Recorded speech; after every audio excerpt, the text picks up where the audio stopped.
கர்த்தர் நல்லவர். கர்த்தருடைய பரிசுத்த நாமத்துக்கு மகிமை உண்டாகட்டும். எரேமியா தீர்க்கதரிசியின் புத்தகம் 31வது அதிகாரம் 3வது வசனத்தை வாசிக்கலாம்.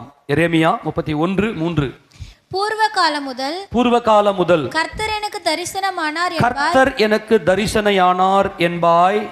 ஆம், அநாதி சிநேகத்தால் உன்னை சிநேகித்தேன், ஆதலால் காருண்யத்தினால் உன்னை இழுத்துக் கொள்ளுகிறேன். எல்லாரும் சொல்லாமா? இந்த சத்தியத்தை நாம் பலமுறை தியானம் செய்திருக்கிறோம். ப்ளீஸ், கர்த்தர் இன்றைக்கு நமக்கு உதவி செய்ய வல்லமை உடையவர். உங்கள் சிந்தனைகளை, உங்கள் இருதயத்தை தெய்வீக சிந்தனை நிரப்பி இந்த சத்தியத்தில் நிரப்புவராக கர்த்தர் நமக்கு போதுமானவர். கவனிங்களேன், அநாதி சிநேகத்தால் உன்னை சிநேகித்தேன், ஆதலால் காருண்யத்தினால் உன்னை இழுத்து கொள்ளுகிறேன். என்ன பண்றாரா? எல்லாம் கவனிங்களேன். எல்லாம் இன்னைக்கு சபையில் இருக்கிறோம் இல்லையா? இன்னைக்கு எல்லாரும் நம்ம சபையில் இருக்கிறோமே. முன்பொரு காலத்தில் கிறிஸ்துவை அறியாதவர்களாய், இயேசுவை அறியாதவர்களாய், இயேசுவின் அன்பை சொல்லின போதும் கூட அவரை விட்டு நம்ம தூரம் போனவர்களாய், நம்முடைய மனசெல்லாம் அப்படியே இருள சூழ்ந்திருந்தது. உண்மையா இல்லையா? கவனிக்க, உண்மையா இல்லையா? ஏசப்பா பற்றி சொல்லும் போதெல்லாம் நம்ம என்ன செஞ்சிட்டோம்? ஏதோ ஒரு காரணத்தை சொல்லி நம்ம எஸ்கேப் ஆகினே இருந்தோம். ஆனால் இன்னைக்கு சபையில் உட்கார்ந்துருக்கிறோம். இன்னைக்கு சபையில் உட்கார்ந்துருக்கிறோம், அவரை ஆராதிக்கிறோம், அவருக்கு நன்றி செலுத்துகிறோம். என்ன நடந்துச்சு நமக்கு? நான் கேட்குற கேள்வி எத்தனை பேருக்கு புரியுது? ஒரு நேரத்தில் இயேசுவை பற்றி சொன்னாங்க, இயேசு தான் தெய்வம்னு சொன்னாங்க, அவர் நல்லவர்னு சொன்னாங்க, அவர்கிட்ட வாங்க உங்கள் நிலைமையெல்லாம் மாறிடும்னு சொன்னாங்க, எல்லாத்தையுமே பண்ணாங்க. ஆனால் ஏதோ ஒரு காரணத்தை காட்டி நம்ம அவரை விட்டு விலகி ஓடினோம். ஆனால் இன்னைக்கு சபையிலே உட்கார்ந்திருக்கிறோம், அவர் நல்லவர்னு சொல்லுகிறோம், கர்த்தர் என்னை வாழ வைத்தவர் என்று சொல்லுகிறோம். நமக்கு என்ன நடந்துச்சு?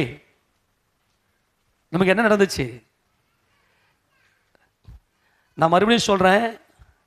முன்னாடி ஒரு காலத்தில் ஏசப்பா பற்றி சொல்லும்போது எனக்கு வேணாம், எங்களுக்குன்னு ஒரு வழி இருக்குதுன்னு சொல்லிட்டு போனவங்க எத்தனை பேர் அப்படி போனீங்க? உண்மையாக ஏசப்பா பற்றி சொல்லும்போது ப்ளீஸ் எல்லாரும் என்ன கொஞ்சம் கவனிச்சிங்க. ஏசப்பா பற்றி சொல்லும்போது எனக்கு அதெல்லாம் எவ்வளவோ உருகி தெருவில் சுவிசேஷம் சொல்லும் போதோ, அல்லது உங்கள் நண்பர்கள் உங்ககிட்ட சொல்லும் போதோ, அல்லது உங்கள் சொந்த பந்தங்கள் யாரோ உங்கள் மேலே மனது உருகி சொல்லும் போது, அதெல்லாம் வேலையை பார்த்துன்னு போ, எனக்கு தெரியும், எனக்கு ஏகப்பட்ட வழி இருக்குது அப்படின்னு சொன்னவங்க தயவு செய்து கொஞ்சம் கைகளை உயர்த்தி ஒரு ஆமையை சொல்ல முடியுமா? அப்படி சொன்னவங்கலாம் அப்படியே கொஞ்சம் நிறுத்துங்களேன், அப்படியே கை கொஞ்சம் நிறுத்துங்களேன், நான் கொஞ்சம் அப்படியே பார்க்கட்டும். சரி, இப்போ உக்காந்துங்கிறல்ல, இப்போ சபையில் உட்கார்ந்துருக்கிற, அவரை ஆராதிக்கிற, அவர் நல்லவர்னு சொல்ற, மனது உருகிற, தலைமுறையாய் எங்கள் அடைக்கலமானீரையா, முற்பிதாக்கள் ஆராதித்த எங்கள் பரிசுத்த தெய்வம் நீரே அப்படின்னு சொல்லி அவரை ஆராதிக்கிறோமே. பைத்தியமா உனக்கு? யாருக்கு பைத்தியம்? யாரெல்லாம் பைத்தியம்? முன்னாடி நீ தான் இல்லைன்னு ஓடின, இப்ப உள்ள உட்கார்ந்து கொண்டு என் கர்த்தர் நல்லவர், என் இயேசு பெரியவர், என் இயேசு வல்லவர், அவர் அன்புள்ளவர், அவர் அன்பு மாறல, அவர் இரக்கம் உள்ளவர்னு சொல்லி ஆராதிக்கிறியே. அவர் சொல்றாரு, நான் உன்னை இழுத்து கொண்டேன். அல்லேலூயா! நான் உன்னை என்ன பண்ணேன்? நான் உன்னை என்ன செஞ்சேன்? நல்லா கவனி, நான் உன்னை இழுத்து கொண்டேன். ஆமென். நீ வர முடியாது, உன்னால என்னை தெரிந்து கொள்ள முடியாது, ஆனால் நான் உன்னை என்ன செய்தேன்? இழுத்து கொண்டேன். நல்லா கவனிங்க. நான் உன்னை என்ன பண்ணேன்? எத்தனை பேர் புரிஞ்சுச்சு? அல்லேலூயா! எத்தனை பேர் புரியுது? நீ என்னை பத்தி உனக்கு சொன்னாலும் உனக்கு புரியாது. ஏனென்றால் நீ புரிந்து கொள்வதற்கு நீ நானும் ஒண்ணு அல்ல, நான் தேவன், நான் சர்வ வல்லவர். ஆனால் இன்னைக்கு சபையிலே உட்கார்ந்து கொண்டு என்னை பற்றிலாம் சொன்னா நீங்க வேற மாதிரி ஆயிடுவீங்க. அப்பேற்பட்ட கேடு கட்டவனா, பேர்பட்ட கேடு கட்டவனா என்னையும் என் கர்த்தர் இழுத்து கொண்டார். இழுக்கிறதுனா என்ன தெரியுமா? மனுஷரை கட்டி இழுக்கிற அன்பின் கயிறுகளினாலே கட்டி நம்மை இழுத்து கொண்டார். ஆக்சுவலா இந்த இழுத்து கொண்டார் காரணத்தை இழுத்து கொள்ளுவேன் என்ற அந்த எபிரேய வார்த்தைக்கு பார்த்தீங்கன்னாக்கா மாஷெக் அப்படின்ற அந்த வார்த்தைக்கு நான் உன்னை சீஸ் பண்ணிட்டேன். ஆமென். நான் உன்னை சீஸ் பண்ணிட்டேன். என்ன பண்ணிட்டேன்? நான் உன்ன இப்போ ஒரு பைக்கு நான் இதை சீஸ் ஆயிடுச்சுப்பா, பைக் இது ஒர்க் ஆகலப்பா. நீ முன்னாடி ஏசப்பாவுடைய அன்பை சொன்ன போது நான் வரமாட்டேன், எனக்கு 33 கோடி தெய்வங்கள் உண்டு, எனக்கு எங்கள் மாமா உண்டு, எங்கள் சித்தப்பா உண்டு, எங்கள் பெரியப்பா உண்டு, நான் அவர் பார்த்து போவேன் அப்படின்னு சொன்ன உன் மாம்சத்தை நான் சீஸ் பண்ணிட்டேன். அல்லேலூயா. யாருக்குமே புரியலையா? கர்த்தர் என்ன செய்திருக்கிறார் நமக்குள்ள? உன் மாம்சத்தில் நீ ஓடாதபடிக்கு உன்னை இழுத்து கொண்டேன். உன்னை என்ன பண்ணேன்? உன்னை டிராப் பண்ணிட்டேன். உன்னை எனக்கு என் பக்கத்தில் உன்னை இழுத்துக்கினேன். உன் மனசுக்குள்ள நான் வந்துட்டேன், நான் உன்னை இழுத்துக்கினேன். அல்லேலூயா. நான் உண்மையிலேயே நான் நினைச்சிருக்கிறேன், கொஞ்ச நாள் ரட்சிக்கப்பட்டு உள்ள வந்து என்னடா இது, நம்ம எங்கடா இருக்கிறோம், நான் எப்படி ரட்சிக்கப்பட்டேன், நான் எப்படி இயேசுவை ஏற்றுக்கொண்டேன்? ஏனென்றால் முழுக்க முழுக்க இயேசுவின் வாசனையை அறியாத, இயேசுவின் வாசனையை சொன்னா மூக்க மூடிக்கிற பொல்லாத குடும்பத்தில் பிறந்தவன் நான். உண்மையாக ஒரு ஸ்டேஜில் நான் யோசித்து பார்த்தேன், நான் எப்படி ரட்சிக்கப்பட்டேன். உண்மையிலேயே இன்னைக்கு வரைக்கும் யாருக்குமே தெரியாதுங்க. ஆனால் அவர் அன்பு மாத்திரம் நம்முடைய இருதயத்தில் அப்படியே பயங்கரமாக ஊறி இருக்கும். நான் உன்னை பண்ணேன்னு சொன்னா, மனுஷரை கட்டி இழுக்கிற என்ன கயிறு? அன்பின், ஓசியா புத்தகத்தை வாசிக்கிறேன் இல்லையா, மனுஷரை கட்டி இழுக்கிற அன்பின் கயிறுகளினாலே நான் உன்னை கட்டி இழுத்து கொடு. அன்புனா என்ன? அன்புனா என்னங்க? கொடுக்கிறது. அன்புனா என்ன? கொடுக்கிறது. அப்ப ஏதோ ஒன்று அவர் எனக்கு கொடுத்திருக்கிறார். இப்போ கூட பாருங்க பார்க்கலாம், எங்கேயோ ஒரு இடத்துல தவிச்ச வாய்க்கு தண்ணியை கொடுத்துட்டாங்கன்னா அந்த நன்றியை நம்ம நினைக்க மாட்டோம். ஐயோ எனக்கு அன்னைக்கு எனக்கு தண்ணியை கொடுத்தாங்களே, அதுதான் நாம. ஆமேனா? நமக்குள்ள ஆவி இருக்கு. அப்போ இன்னைக்கு சபையில் வந்து உட்கார்ந்துருக்கிறோம், இயேசு நல்லவர்னு சொல்றோம், அவரை பாடி துதிக்கிறோமே, அதுக்கு காரணம் என்னன்னா கர்த்தர் வந்து என் இருதயத்தில் உட்கார்ந்துக்கினாரு. ஆமென். கர்த்தர் என் இருதயத்தில், என் இயேசு என் இருதயத்தில் வாழுகிறார். எப்படி? அதை அவரே செஞ்சார். என்ன பண்ணார்? உன்னை இழுத்து கொண்டேன், நீ என்னை விட்டு போகலாம் முடியாது. ஆமென்.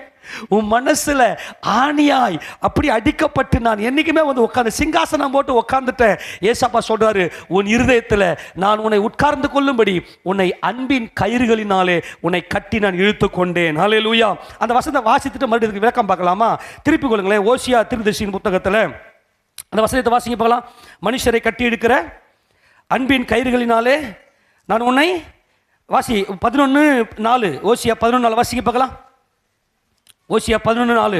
மனுஷரை கட்டி இழுக்கிற அன்பின் கயிறுகளால் நான் அவர்களை இழுத்தேன். அல்லேலூயா. எல்லாரும் ஆமென் சொல்லுங்க. இப்போ ஆண்டவன் ஒரு நல்ல ரோப் போட்டு நீ தாறுமாறா ஓடிக்கிட்டு இருந்த பாரு. இப்போ நம்ம வீட்டு மந்தையில் ஆடுகள் இருந்துச்சுன்னா சில ஆடுகள் என்ன பண்ணாதுன்னா கீழ்ப்படியே மதிக்காது. அது என்ன பண்ணணும்? அதை கயிறு போட்டு கையில் வச்சு என்ன பண்ணணும்? அப்படியே மேய்ப்பாங்க இல்லையா? ஏன்? அந்த ஆட்டு மேலே இருக்கிற ஒரு அன்பு, இது ஆடு, இந்த திசை மாதிரி போய் வீணா போயிடக்கூடாதுன்னு சொல்லி கர்த்தர் என்ன செஞ்சிருக்கிறாராம்? என்ன கயிறு போட்டிருக்கிறாராம்? அன்பின் கயிறு, பாச கயிறு. அல்லேலூயா. இப்படி புரியுதா? என்ன கயிறு? பாச கயிறு அல்ல, அதை புரிஞ்சுக்குங்க. நம்ம ஆட்களுக்கு இந்த பாச கயிறுனா தான் மைண்ட்ல வந்து உட்காரும். பாசம் எங்க பிறக்குது? மாம்சத்தில் பிறப்பது என்னது? பாசம். ஆவியில பிறப்பது என்ன? அன்பு. என் கர்த்தர் ஆவியா இருக்கிறார். ஆமென். என் தேவன் ஆவியா இருக்கிறார். ஆமென். அவர் என்ன செஞ்சிட்டாராம்? அன்பின் கயிறை போட்டு, மனுஷரை எந்த கயிறை போட்டு இழுக்கிறாராம்? அன்பின் கயிறை போட்டு உன்னை நல்லா டைட்டா போட்டு கட்டி உன்னை இழுத்து கொண்டார். உன்னை விடவே மாட்டார். கரங்களை உயர்த்தி அல்லேலூயா. உன்னை என்ன பண்ண மாட்டாரு? உன்னை விடவே மாட்டார். ஆமென் சொல்லாமா? ஆக நீயா வரல, நீயா உள்ள வரல. கன்ஃபார்ம் ஆயிருச்சா? நான் மறுபடியும் கேட்கட்டா கேள்வி? இயேசுவை பத்தி சொல்ல போதெல்லாம் டாடா காட்டு ஓடனியா? இன்னைக்கு உன் கையை கட்டி போட்டுட்டு கையை மேல தூக்கி அல்லேலூயா ஆமென். ஆராதிக்கிறோமே. காரணம் என்ன? என் கர்த்தர் மனுஷரை கட்டி இழுக்கிற அன்பின் கயிறுகளால் என்னை கட்டி இழுத்து கொண்டார். என்னை சீஸ் பண்ணிட்டார். இப்போ முன்னாடிலாம் என் வாயில் என்னென்னமோ வரும். இப்போ பார்த்தீங்கன்னா என் நாவு அவர் துதியை சொல்லிக்கொண்டே இருக்கிறது. அவரை உச்சரித்து கொண்டே இருக்கிறது. அவரை பாடிக்கொண்டே இருக்கிறேன். கர்த்தர் நல்லவர் என்று சொல்லிக்கொண்டே இருக்கிறேன். சில பேர் பார்த்தீங்கன்னா பாடல் பாடிக்கினே இருப்பாங்க.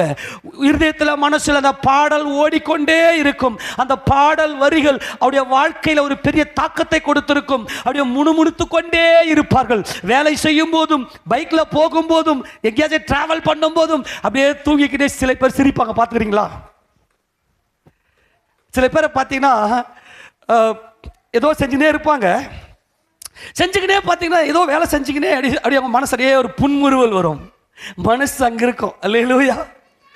நான் சொல்றது எத்தனை பேருக்கு புரியுது? ஏய், அவர் அங்கே பாரு சிரிக்கிறாங்க பாரு. அவங்க ஏன் சிரிக்கிறாங்க பாரு? பைத்தியம் ஆயிட்டாங்களோ? எஸ், தேவ அன்பின் பைத்தியம். அவருக்கு என்ன தேவை? இதுதான் தேவை. நான் சொல்கிற அனுபவம்லாம் கண்டிப்பாக எல்லாருக்குள்ள இருக்குது. இந்த ஆவிக்குரிய அனுபவம் சில வேளைகளில் உங்களையே மீறி அவர் அன்புக்குள்ளே போய் அப்படியே அவர் நினைப்பீங்க பார்த்தீங்களா? மனசுக்குள்ளே அவர் மனுஷரை கட்டி இழுக்கிற அன்பின் கயிறுகளினாலே அவர் கட்டி இழுத்திருக்கிறார். அவர் என்றென்றைக்கும் ஜீவிக்கிறார். உன்னை என்றென்றைக்கும் காக்கிறவர். ஆமேனா? அல்லேலூயா. எனக்குள்ள இருந்த கெட்ட சுபாவங்களை எப்படி போச்சு? என்னால் இந்த பழக்கத்தை விட முடியலையே. என்னால் இதை விட்டு வெளியே வர முடியாது. ஒரு காலத்தில் நம்மெல்லாம் இதெல்லாம் விட்டு மாறுவோமா இல்லையா? நம்மளாம் இதெல்லாம் விட்டு மாறுவோமா அப்படியெல்லாம் சொல்லி நமக்குள்ள ஒரு பயங்கரமான கெட்ட சுபாவங்கள் இருந்துச்சு. அதெல்லாம் என்னை விட்டு எப்படி போச்சு? மனுஷரை கட்டி இழுக்கிற அன்பின் கயிறு. அல்லேலூயா. கர்த்தர் நம்மை இழுத்து கொண்டார். ஆமென் சொல்லுங்க. கர்த்தர் நம்மை, எல்லாம் ஒரு ஆமென் சொல்லுங்க. கர்த்தர் நம்மை. கவனிங்க. இப்போ மறுபடியும் எரேமியா 31:3 வாசிங்களேன். 31:3 வாசிங்களேன். பூர்வ காலம் முதல் கர்த்தர் எனக்கு தரிசனையானார் என்பாய். ஆம், அநாதி ஸ்நேகத்தால். நல்லா கவனிக்கணும். நல்லா கவனிங்க. நல்லா கவனிங்க. ஆம், ஆம், அநாதி ஸ்நேகத்தால். வெயிட். ஆம், ஆம். கவனிங்க. ஆம். என்னது ஆம்? இங்க என்ன ஆம் சொல்றார் ஆண்டவர்? இவங்க என்ன சொல்றாங்கன்னா, இவருடைய பேக்ரவுண்டை கொஞ்சம் புரிஞ்சுங்களேன். பேக்ரவுண்ட் கொஞ்சம் புரிஞ்சுங்க. இந்த பேக்ரவுண்ட் என்னன்னா, இஸ்ரவேல் ஜனங்கள், அதாவது யூதர்கள், யூதா ஜனங்கள். யூதா என்றால் யூதர்களும் பென்யமீனர்களும், அதில் ஒரு குறிப்பிட்ட லேவியர்களும் ஆசாரியர்களும் அந்த யூதாவில் இருக்கிறார்கள். இவர்களும் இஸ்ரவேலை போல 10 கோத்திரத்தாரை போல பாவம் செய்து விட்டார்கள். கர்த்தர் சொல்லிட்டாரு, நான் உன்னை பாவம் செய்யாத, நான் உன்னை எனக்கு நியமித்து கொண்டேன். நான் உன்னை எனக்கு நியமித்து கொண்டேன். ஒரு மனைவி எப்படி தன் கணவனை நேசிப்பாலோ அது போல நான் உன்னை நேசிப்பேன் அப்படின்னு நீ சொன்ன. நான் உன்னை மனம் முடித்து கொண்டேன். இஸ்ரவேலே, நான் உன்னை மனம் முடித்து கொண்டேன். நீ என்னை விட்டு போயிடாத, என்னோடு இரு. நீ வனாந்தரத்தில் வந்தபோது, எனக்கு வாழ்க்கைப்பட்ட போது, நீ வனாந்தரத்தில் வந்தபோது, எல்லாம் கவனிங்க, நீ வனாந்தரத்தில் வந்தபோது உனக்கு இருந்த அந்த நேசம் எங்கே? உனக்கு இருந்த நேசம் எங்கேலாம் கர்த்தர் அப்படியே அங்கலாய்க்கிறார், கொதிக்கிறார். என்னை விட்டு போயிட்டியே, கொதிக்கிறார். ஆனால் கர்த்தர் நீதி உள்ள தேவன். அவர் என்ன பண்ணிட்டார்னா, நீ உன்னை இப்படியே விட்டா சரிப்பட்டு வரமாட்ட. உன்னை நல்லா கொஞ்சம் நல்லா வச்சு வாங்கணும். நல்லா கொம்பு எடுத்து மனுஷரை கட்டி இருக்கிற அன்பின் கயிறு என்கிட்ட இருக்குது. பக்கத்திலே கொம்பை வச்சுக்கின்னு கயிறு விட மாட்டார். ஆமேன். அது என்ன கயிறு? அன்பின் கயிறு. அல்லேலூயா. ஆமேன் சொல்லுங்க. என்ன கயிறு?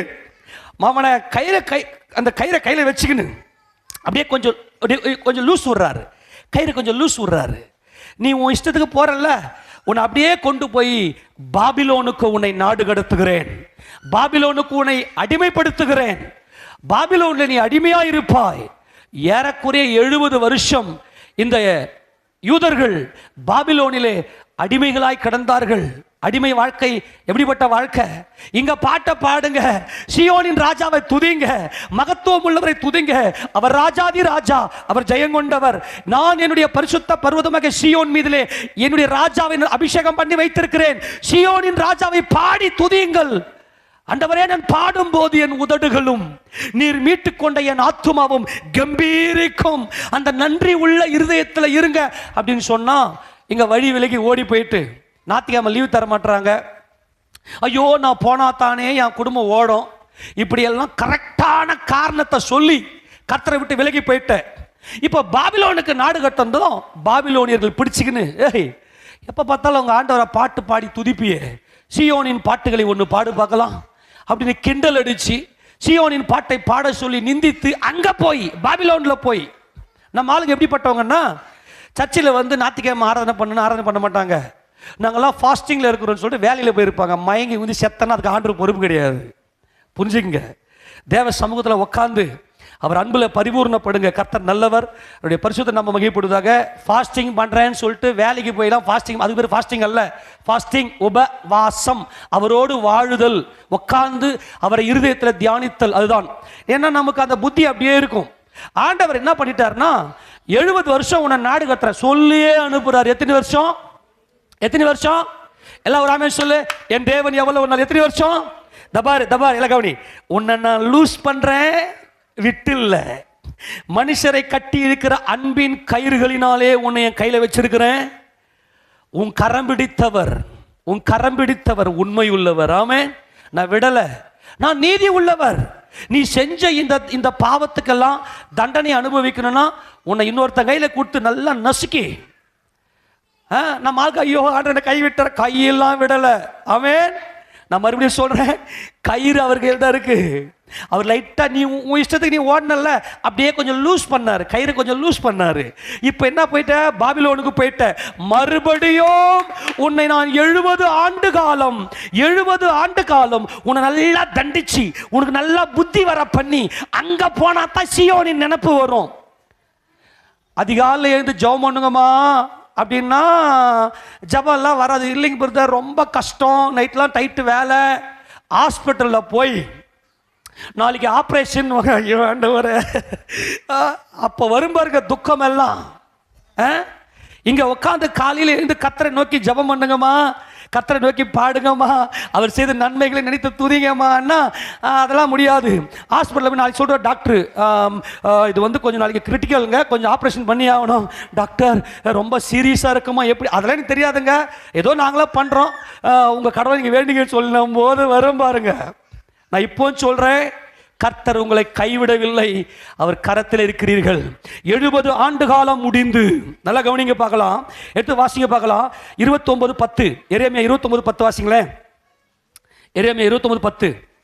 பாபிலோனிலே 70 வருஷம் நிறைவேறின பின்பு, கரங்களை உயர்த்தி ஒரு ஆமென் சொல்லுங்க பார்க்கலாம். அல்லேலூயா, ஆமென் சொல்லுங்க.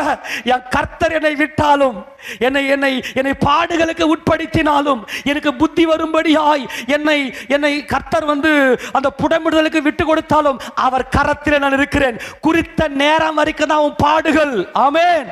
குறித்த நேரம் வரைக்கும் தான் உன் உபத்திரவங்கள், உன் போராட்டங்கள். காரணம், அவர் கையில நீ இருக்கிறாய். ஆமென். மனுஷரை கட்டி இருக்கிற அன்பின் கயிறுகளினாலே உன்னை இழுத்திருக்கிறார்.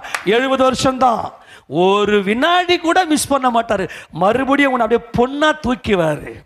ஓகே, நான் விஷயத்துக்கு வரேன். 70 வருஷம் முடிஞ்ச பிற்பாடு நான் உன்னை இழுத்துக்குன்னு வந்துட்டு அங்க போய், எங்க ஆண்டவர் தெரியுமா, எங்க ஆண்டவர் எங்களை எப்படி நடத்தினார் தெரியுமா, எங்களை எகிப்திலிருந்து விடுதலையாக்கி கொண்டு வந்து தெரியுமா, நாங்க மன்னா சாப்பிட்டோம் தெரியுமா, எங்களுக்கு செங்கடல் பிளந்து தெரியுமா, எங்களுக்கு ஒரு தாவீதுன்னு ஒரு ராஜா இருந்தார் தெரியுமா, சாலமோன் ராஜா காலத்துல வெள்ளி எல்லாம் ஒண்ணுமே இல்லடா, வெள்ளி எல்லாம் ஒரு பொருட்டா என்ன, நாங்களே அங்க போய் பீத்திக்கிறது. எங்க போய் இங்க உட்காருங்க, எங்க ஆண்டவர் எங்களை கைவிட மாட்டார் தெரியுமா, எனக்கு ஆபரேஷன் சக்சஸ் ஆகும் தெரியுமா, என் கடன் எல்லாம் முடிச்சிடாரு தெரியுமா, அங்க போய் பீத்துறது. புத்தி வந்துச்சா ஆண்டவரே, உரைச்சுதா ஆண்டவரே, இப்ப வா. ஆமென். இப்ப வந்துட்டு எங்க ஆண்டவர் எனக்கு இப்போ மறுபடியும் உன்னை பழைய நிலையில ஓஹோன்னு உன் தலையை உயர்த்தி. ஆமென். அல்லேலூயா.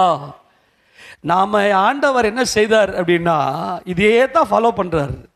உன்னை இழுத்துட்டாருன்னா உன்னை கைவிடவே மாட்டார். கரங்களை உயர்த்தி எத்தனை சந்தோஷமா இருக்கிறது. அவர் அன்புள்ள தேவன். ஆமேனா. இப்ப வந்துட்டு என்ன சொல்லுவியா, அப்பா என் கர்த்தர் எங்களுக்கு தரிசனமானார், மறுபடியும் என் கர்த்தருடைய முகத்தை நாங்கள் பார்த்திருக்கிறோம், எங்கள் கரம் பிடித்த எங்கள் கர்த்தர், அவரை நாங்கள் எங்கள் தேசத்தில் வந்து எங்கள் எருசலேமில் வந்து, எருசலேமே எங்க போய், பாபிலோன்ல போய் எருசலேமே நான் உன்னை மறந்தால் என் வலது கை என் தொழிலை மறப்பதாக. ஏன் தெரியுமா? நல்ல கவனி. எருசலேமே நான் உன்னை மறந்தால் என் வலது கை என் தொழிலை எங்க போய்?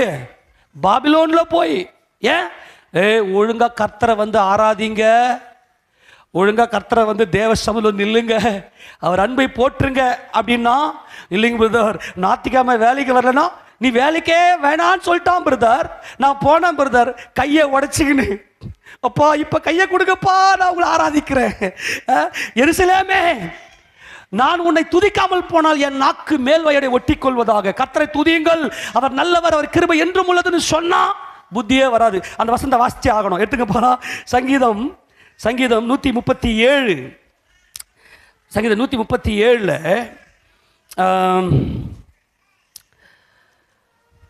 எங்கிருந்து வாசிக்கணும் தெரியுமா? நாங்கள் ஒன்னிலிருந்து வாசிக்கிறோம். பாபிலோன் ஆறுகள் அருகே நாங்கள் உட்கார்ந்து அங்கே சீயோனை நினைத்து அழுதோம். நல்லா கவனிங்க, என்ன நினைச்சாதாங்களா? எங்க போய்? யாருக்கெல்லாம் ஹாஸ்பிட்டலுக்கு போறதுக்கு ஆசை? இப்பெல்லாம் ஆசை கிடையாது இல்லையா? தேவனை நோக்கி பார்த்து கர்த்தர் என்றென்றைக்கும் நல்லவர் என்று சொல்லி அவரை துதிக்க இன்னைக்கு உங்களுக்கு ஒப்பு கொடுங்க. ஆமேனா? வியாதி, எகிப்தியருக்கு உண்டான ஒரு வியாதி உங்களை வராது, எந்த கடன் தொல்லையும் உங்களை தொட முடியாது, எந்த ஒரு அடிமைத்தனமும். ஆமேனா? கடன் வாங்கினவன் கடன் கொடுத்தவனுக்கு அடிமை என்று நீதிமொழிகள் புத்தகம் சொல்லப்பட்டிருக்கிறது. நீ யாருக்கும் அடிமைப்பட தேவையில்லை. ஒரே ஒரு காரியம், சபையில வந்து சீயோனின் ராஜாவை நினைத்து அவரை துதித்து பாடுங்க. அங்க போயிட்டு பாபிலோன் ஆறுகள் அருகே உட்கார்ந்து வேண்டாம், சீயோனிலே உட்கார்ந்து அழுங்க. இவங்க என்ன செய்யறாங்க? நான் வேகமா வாசிக்கிறேன், நேரம் இல்லை. பாபிலோன் ஆறுகள் அருகே நாங்கள் உட்கார்ந்து அங்கே சீயோனை நினைத்து அழுதோம். அதன் நடுவில் இருக்கும் அலறி செடிகளின் மேல் எங்கள் கிண்ணறங்களை தூக்கி வைத்தோம். எங்களை சிறைபிடித்தவர்கள் அங்கே எங்கள் பாடல்களையும் எங்களை பாழாக்கினவர்கள் மங்கள கீதத்தையும் விரும்பி சீயோனின் பாட்டுகளில் சிலதை எங்களுக்கு பாடுங்கள் என்று சொன்னார்கள். என்ன ரொம்ப சர்ச்சி ஏசுன்னு ஓடுற? ஏதோ ஒரு பாட்டு ஒன்று பாடு, கிண்டலா. சிம்சோனை கொண்டு போயிட்டு மாவரைக்க வச்சாங்க பாருங்க. எங்களுக்கு விளையாட்டு காட்டுறா. அந்த மாதிரி சில வேலைகளை ஏசுன்னு சொன்னியே, இதை ஜெபம் பண்ண. ஏசுன்னு சொன்னியே, இதை ஜெபம் பண்ணி நீ விடுதலை ஆகி வெளியே வந்துடுற. கர்த்தர் தான் அனுமதித்தார் சிறையிருப்பை. ஏன்? அவரை உட்காந்து சபை கூடும் போதெல்லாம் சபை கூடிவதை விட்டுறாதீங்க, அவர் அன்புக்குள்ள வாங்க அப்படின்னு சொன்னா தாறுமாறா ஓடுறது. ஆனா அவர் கயிறை வச்சுக்கின்னு ஓடுமா? ஓடு. எவ்வளவு தூரம் ஒரு கைய காலம் முறிச்சாவது அவர் உன்னை இழுத்துக்குவார். ஆமென். ஏன் தெரியுமா? சரி, கர்த்தரின் பாட்டை அந்நிய தேசத்தில் நாங்கள் பாடுவது எப்படி? எருசலேமே நான் உன்னை மறந்தால் என் வலது கை என் தொழிலை மறப்பதாக. எங்க புத்தி வருது? சர்ச்சுக்குள் நல்லா ஃப்ரீயா இருக்கும்போது, நல்லா ஃப்ரீயா இருக்கும்போது சர்ச்சுக்கு வாங்கம்மா, சபை கூடும்போதெல்லாம் வந்து உட்காருங்கம்மா அப்படின்னா ரொம்ப பிஸி, இப்படி அப்படின்னு சொல்லிட்டு எஸ்கேப் ஆகி கரெக்டாக இருக்கும். காரணம், இவ்வளோ கடங்குது, இவ்வளோ பிரச்சனை இருக்குது, என் பிள்ளைக்கு இதை பண்ணணும் அதை பண்ணணும், நான் என்ன செய்யறது அப்படியெல்லாம் காரணம் சொல்லிட்டு ஓடுருவேன். அங்கே போயிட்டு என் வலது கை என் தொழிலை மறக்கட்டும் ஆண்டவரே, என் கர்த்தரை துக்கப்படுத்தி விட்டு வேலைன்னு ஓடுனே, என் கர்த்தரை நான் துக்கப்படுத்தி விட்டு சபை கூடி வருகிறது.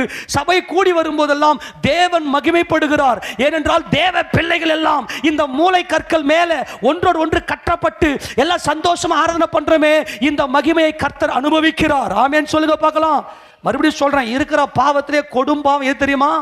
சபை ஆராதனையை விட்டுட்டு ஓடுறது. சபை கூடி வருதலை சிலர் விட்டு விடுகிறது போல நாமும் விட்டு விடாமல் நாளானது எவ்வளவு சமீபித்து வருகிறதோ அவ்வளவாய் புத்தி சொல்லுங்கள்.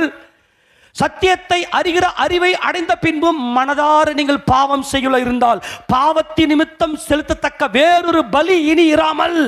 எது பாவம்? இருக்கிற பாவத்திலே கொடும்பாவம் எது? சபை ஆராதனையை கட் பண்ணுவது. இயேசு கிறிஸ்து மரிக்கல என்பதை நீங்கள் காண்பிக்கிறீர்கள். இயேசு கிறிஸ்து எனக்காக சாவல. அப்ப இன்னொரு பலி, இன்னொரு முறை கிறிஸ்து வந்து மரிப்பதில்லை. மரித்தோரிலிருந்து எழுந்த கிறிஸ்து இனி மரிப்பதில்லை. எச்சரிக்கை. அங்க போயிட்டு என் வலது என் தொழிலை மறப்பதாக. அப்புறம் 6ஆம் வசனம் வாசிங்க. நான் உன்னை நினையாமலும் நான் உன்னை நினையாமலும் எருசலேமை முக்கியமான மகிழ்ச்சியிலும் அதிகமாக எண்ணாமலும் போனால் என் நாவு என் மேல்வாயோட ஒட்டிக்கொள்வதாக. இன்னைக்கு உட்காந்து பாடுங்க, கர்த்தரை பாடி துதிங்க அப்படின்னா துதிக்கிறது இல்லை. சரி கவனிங்க, என் நாக்கு மேல் வயதை ஒட்டிக்கிட்டோம். கர்த்தரை பாடி துதிங்க அப்படின்னு சொன்னா துதிக்கிறது கிடையாது, கையை கூட தட்டுறது கிடையாது. அங்க போய் புத்தி வருது. சரி புத்தி வந்துருச்சு. இப்ப நான் சபை கூடி வருதலை நான் விட்டு விடுவதில்லை. ஆண்டவரே உம்மை நான் பாடி துதிப்பேன். என் சகோதரர்களோடு தலைமுறையா என் குடும்பத்தோடு தலைமுறையாய் உம்மை ஆராதிக்கும் என்று சொல்லி உள்ள வந்துட்டு, அப்பா இப்ப மறுபடியும் கர்த்தர் 70 ஆண்டுகள் முடிந்த பிற்பாடு தானியேல் தீர்க்கதரிசி போய் அங்க உபவாசிக்கிறார். 21 நாட்கள் உபவாசிக்கிறார். ஆண்டவரே 70 ஆண்டு காலம் தீர்ந்த பின்பாடு நீர் மறுபடியும் கூட்டி சேர்ப்பேன்னு சொன்னீரே, எங்களை அழைத்து கொண்டு போகும், எங்கள் சிறையிருப்பை மாற்றும் என்று சொல்லி தானியேல் 21 நாட்கள் உபவாசிக்கிற போது அப்போது ஆண்டவர் அநேக காரியங்களை வெளிப்படுத்தி கொடுக்கிறார் தானியேலுக்கு. இவர்கள் தேவ கிருபையினாலே அவர்கள் எல்லாரும் மறுபடியுமாய் யூதாவுக்கு வருகிறார்கள், எருசலேமுக்கு வருகிறார்கள், சீயோனுக்கு வருகிறார்கள். சீயோனிலே வந்து நிற்கிறார்கள். வந்து அப்பா எங்கள் தேவனை நாங்கள் முகமுகமாய் தரிசிக்கிறோம், இது எங்கள் தேவனுடைய தேசம், எங்கள் ராஜா வாசம் பண்ணுகிற தேசம், இங்கே வந்து நாங்கள் அவரை தரிசிக்கிறோம் அப்படின்னு நீ சொல்லுவ. அப்படி நீ என்ன பண்ணுவ? பூர்வ காலம் முதல் எங்களுக்கு தரிசனையானார். எல்லாம் கவனிங்க ப்ளீஸ். எல்லாம் பைபிள் அப்படியே கொஞ்சம் கீழே வச்சுட்டு இப்போ நான் சொல்கிறத மட்டும் கவனிங்க பார்க்கலாம். இப்போ மறுபடியும் அந்த வசனத்தை வாசி பார்க்கலாம். எரேமியா 31:3. பூர்வ காலம் முதல் கர்த்தர் எனக்கு தரிசனை ஆனார் என்பார். இப்போ நீ ரிட்டர்ன் வந்துட்டு என்ன சொல்லுவியா? எங்க ஆண்டவர் நாங்கள் எகிப்தில் இருந்தோமே, எகிப்தில் அதான் இவங்க சொல்ற பூர்வ காலம் என்ன தெரியுமா? எகிப்திலிருந்து எங்களை அழைத்து கொண்டு வந்த எங்கள் ஆண்டவர் எங்களை கைவிட்டார்னு நாங்கள் நினைச்சோம். பாபிலோனுக்கு போயிட்டோம், ஏதோ ஒரு சிறையிருப்புல மாட்டிக்கணும். இப்ப ரிட்டர்ன் வந்துட்டோம். எங்களுக்கு பூர்வ காலம் முதல் தரிசனமான என் கர்த்தர் மாறல அப்படின்னு நீ சொல்லுவ. ஆம், நல்லா கவனிங்க. இப்ப கர்த்தர் ரிப்ளை கொடுக்குறாரு உனக்கு. கவனி எல்லாம் கவனிங்க. இப்ப கர்த்தர் உங்களுக்கு ரிப்ளை. ஏமா ப்ளீஸ் எல்லா வாலிப பிள்ளைங்கள கொஞ்சம் அட்டென்ஷனா எனக்கு. இப்ப கர்த்தர் ரிப்ளை கொடுக்கிறார். ஆம், நீ வந்து எகிப்திலிருந்து வழிநடத்தி கொண்டு வந்த அந்த பூர்வ காலத்தை உன் சிந்தனையில் வைத்துக் கொண்டு எகிப்திலிருந்து எங்களை விடுதலையாக்கி கொண்டு வந்த எங்கள் கர்த்தர் பாபிலோனுக்கு அடிமைகளாக நாங்கள் நாடு கடத்தப்பட்ட பிற்பாடும் எங்களை விடுதலையாக்கி கொண்டு வந்தார் என்று சொல்லி எகிப்தில் அடிமைப்பட்டு அந்த விஷயத்தை நீ சொல்லுவ. ஆனால் நான் சொல்றேன், ஆம் உண்மைதான். எஸ், அநாதி ஸ்நேகத்தில் நான் உனக்கு தரிசனமானேன். நீ நினைக்கிற மாதிரி ஏதோ எகிப்தில் இருந்த போதோ இல்லை பாபிலோனில் இருந்த போதோ மட்டும் அல்ல. நல்லா கவனிங்க. அநாதி எங்கயா? அநாதினா என்னதுங்க? அநாதி ஓலாம் அப்படின்னா எவர்லாஸ்டிங், ஃபார் எவர், என்றென்றைக்கும். நல்லா கவனிக்கணும்.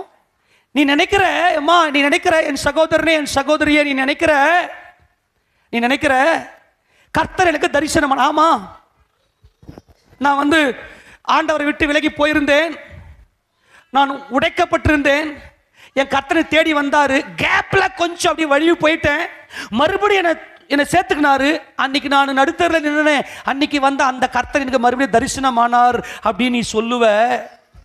ஆனா நான் ஒன்று சொல்றேன், உன்னை நான் அநாதி ஸ்நேகத்திலேயே ஸ்நேகிச்சிட்டேன். எப்பயா? நீ வந்து என் முகத்தை கவனி. எகிப்திலிருந்து வந்த, பாபிலோனிலிருந்து வந்துட்டு என் முகத்தை பார்த்தேன் நீ சொல்ற. ஆனால் நீ என்னை பார்த்தது யாரால புரிஞ்சிக்க முடிஞ்சிச்சுன்னா புரிஞ்சுக்குங்க, என்கிட்ட எதுவுமே கேட்காதீங்க, என் கண்ணில் கண்ணீர் மட்டும்தான் வருது. நான் இந்த வசனங்களை தியானிக்கும் போது என் கண்ணில் கண்ணீர் மட்டுமே வந்தது. என்னன்னா எதுவுமே இல்லை, அநாதியிலேயே. கவனிங்களேன், அநாதியிலேயே நீ என்ன பார்த்துட்ட, நான் உன்னை பார்த்தேன். நான் உன்னை பார்த்து உன் வாழ்க்கையை நான் தீர்மானம் பண்ணி, நீ எப்படி எப்படிலாம் உன் வாழ்க்கையை நீ தீர்மானிக்கணும், உன் வாழ்க்கையை எப்படி எப்படிலாம் அமைக்கணும்னு சொல்லி நான் உன்னை திட்டம் பண்ணேன். உனக்கு உண்டான எல்லாத்தையும் நான் உனக்கு கொடுத்தேன். நீ அந்த அனாதியில் இருக்கும்போதே, அனாதி என்பது எதுவுமே இல்லாத தேவன் மட்டும் இருப்பது.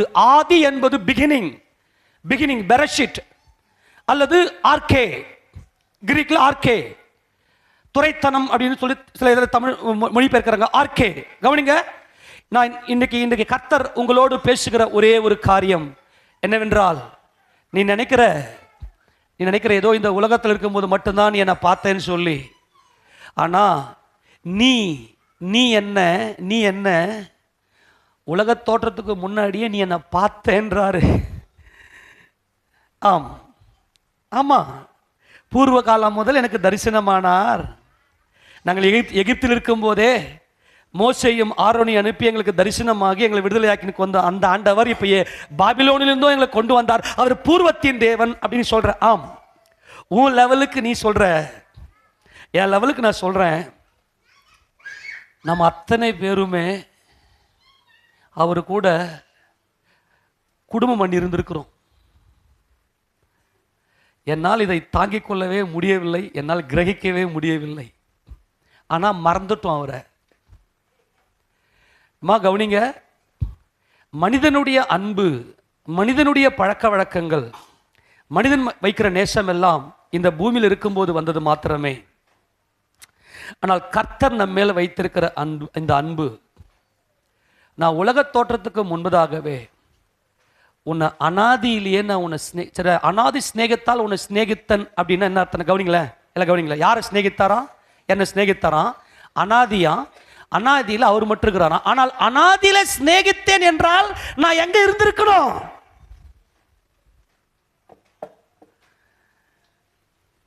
யாரும் எழுதாதீங்கன்னு, என்ன மட்டும் கவனிங்க. அனாதி ஸ்நேகத்தால் இப்ப சொல்றாரா? அனாதியில் அவர் மட்டும் இருக்கிறாரா? அனாதி ஸ்நேகத்தில் நான் உன்னை ஸ்நேகித்தேன் அப்படின்னா நீ எங்க இருந்திருக்கணும்? அப்ப எங்க இருந்திருக்கணுமா? நான் சொல்றது புரிஞ்சிக்க முடியுதா முடியலையா? இப்போ கவனிங்களேன், எப்பவுமே ஆண்டவர் வந்து சத்தியத்தை பேச சொல்லி கொடுத்துட்டாருன்னா எனக்கு ப்ராக்டிக்கலாக நடத்திடுவார்.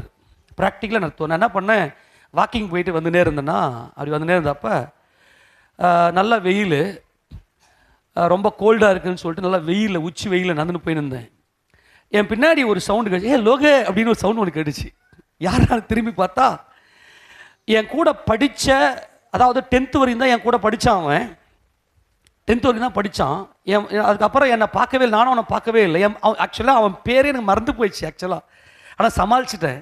ஆனால் அவன் என் பேர் நல்லா ஞாபகத்தை வச்சுக்கின்னு என்னுடைய பாடி லாங்குவேஜை வச்சு நான் யாருன்னு அவன் தெரிஞ்சுன்னு நல்லா கவனிங்க. நான் பின்னாடி வரான், பின்னாடி வந்துட்டு அப்படியே லோகே எப்படா இருக்கே அப்படின்னு நான் திரும்பி பார்த்துட்டு, ஆனால் ஞாபகம் வருது, ஃபேஸ் ஞாபகம் வருது எனக்கு. அவர் என் நண்பன் பேரை மறந்துட்டு நான். ஏன்னா நான் சொல்கிறது 1998, நான் 10th படித்தது 98. நிறைய சம்பவங்கள் நிறைய மறந்துட்டேன். அவன் உடனே, நான் எப்போவுமே என் நண்பர்கள் அதெல்லாம் இருந்தாங்கன்னா என்னை கையை பிடிச்சி கட்டி பிடிச்சி பேசுறது வழக்கம். நான் உடனே கையை பிடிச்சி, என் பைக்கில் இருந்தார் நண்பர், கையை பிடிச்சி எப்போ இருக்க என்ன பண்ணுறேன்னு சொல்லிட்டு சமாளித்தேன். பேர் மட்டும் தெரியல.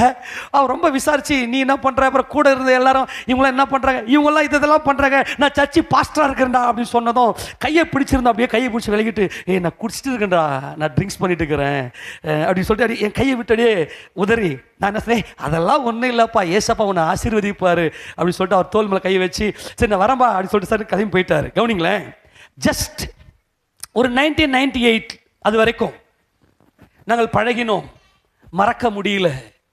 இது மனிதனுடைய பாசம். ஆனால் கர்த்தர் என்ன சொல்றாரு அப்படின்னா, நான் உன்னை அனாதி ஸ்நேகத்தால் உன்னை ஸ்நேகித்து விட்டேன். கவனி கவனி கவனி கவனி கவனி கவனி கவனி கவனி கவனி therefore நல்ல என்னுடைய அன்பு, நல்ல கவனிங்க, என்னுடைய அன்பு எவர்லாஸ்டிங். எல்லாம் கவனிக்கிறீங்களா?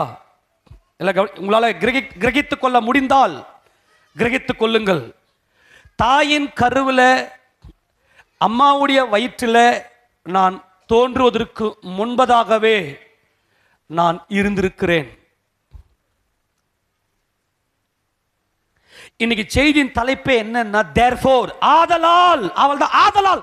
நான் ஒரு காரியத்தை செய்யணும் அப்படின்னா ஒரு ரீசன் இருக்கணும், ஒரு காரணம் இருக்கணும். ஆதலால் ஆதலால் எங்கப்பா போற? பேரம்பக்கம் போறேன். எதுக்கு போற?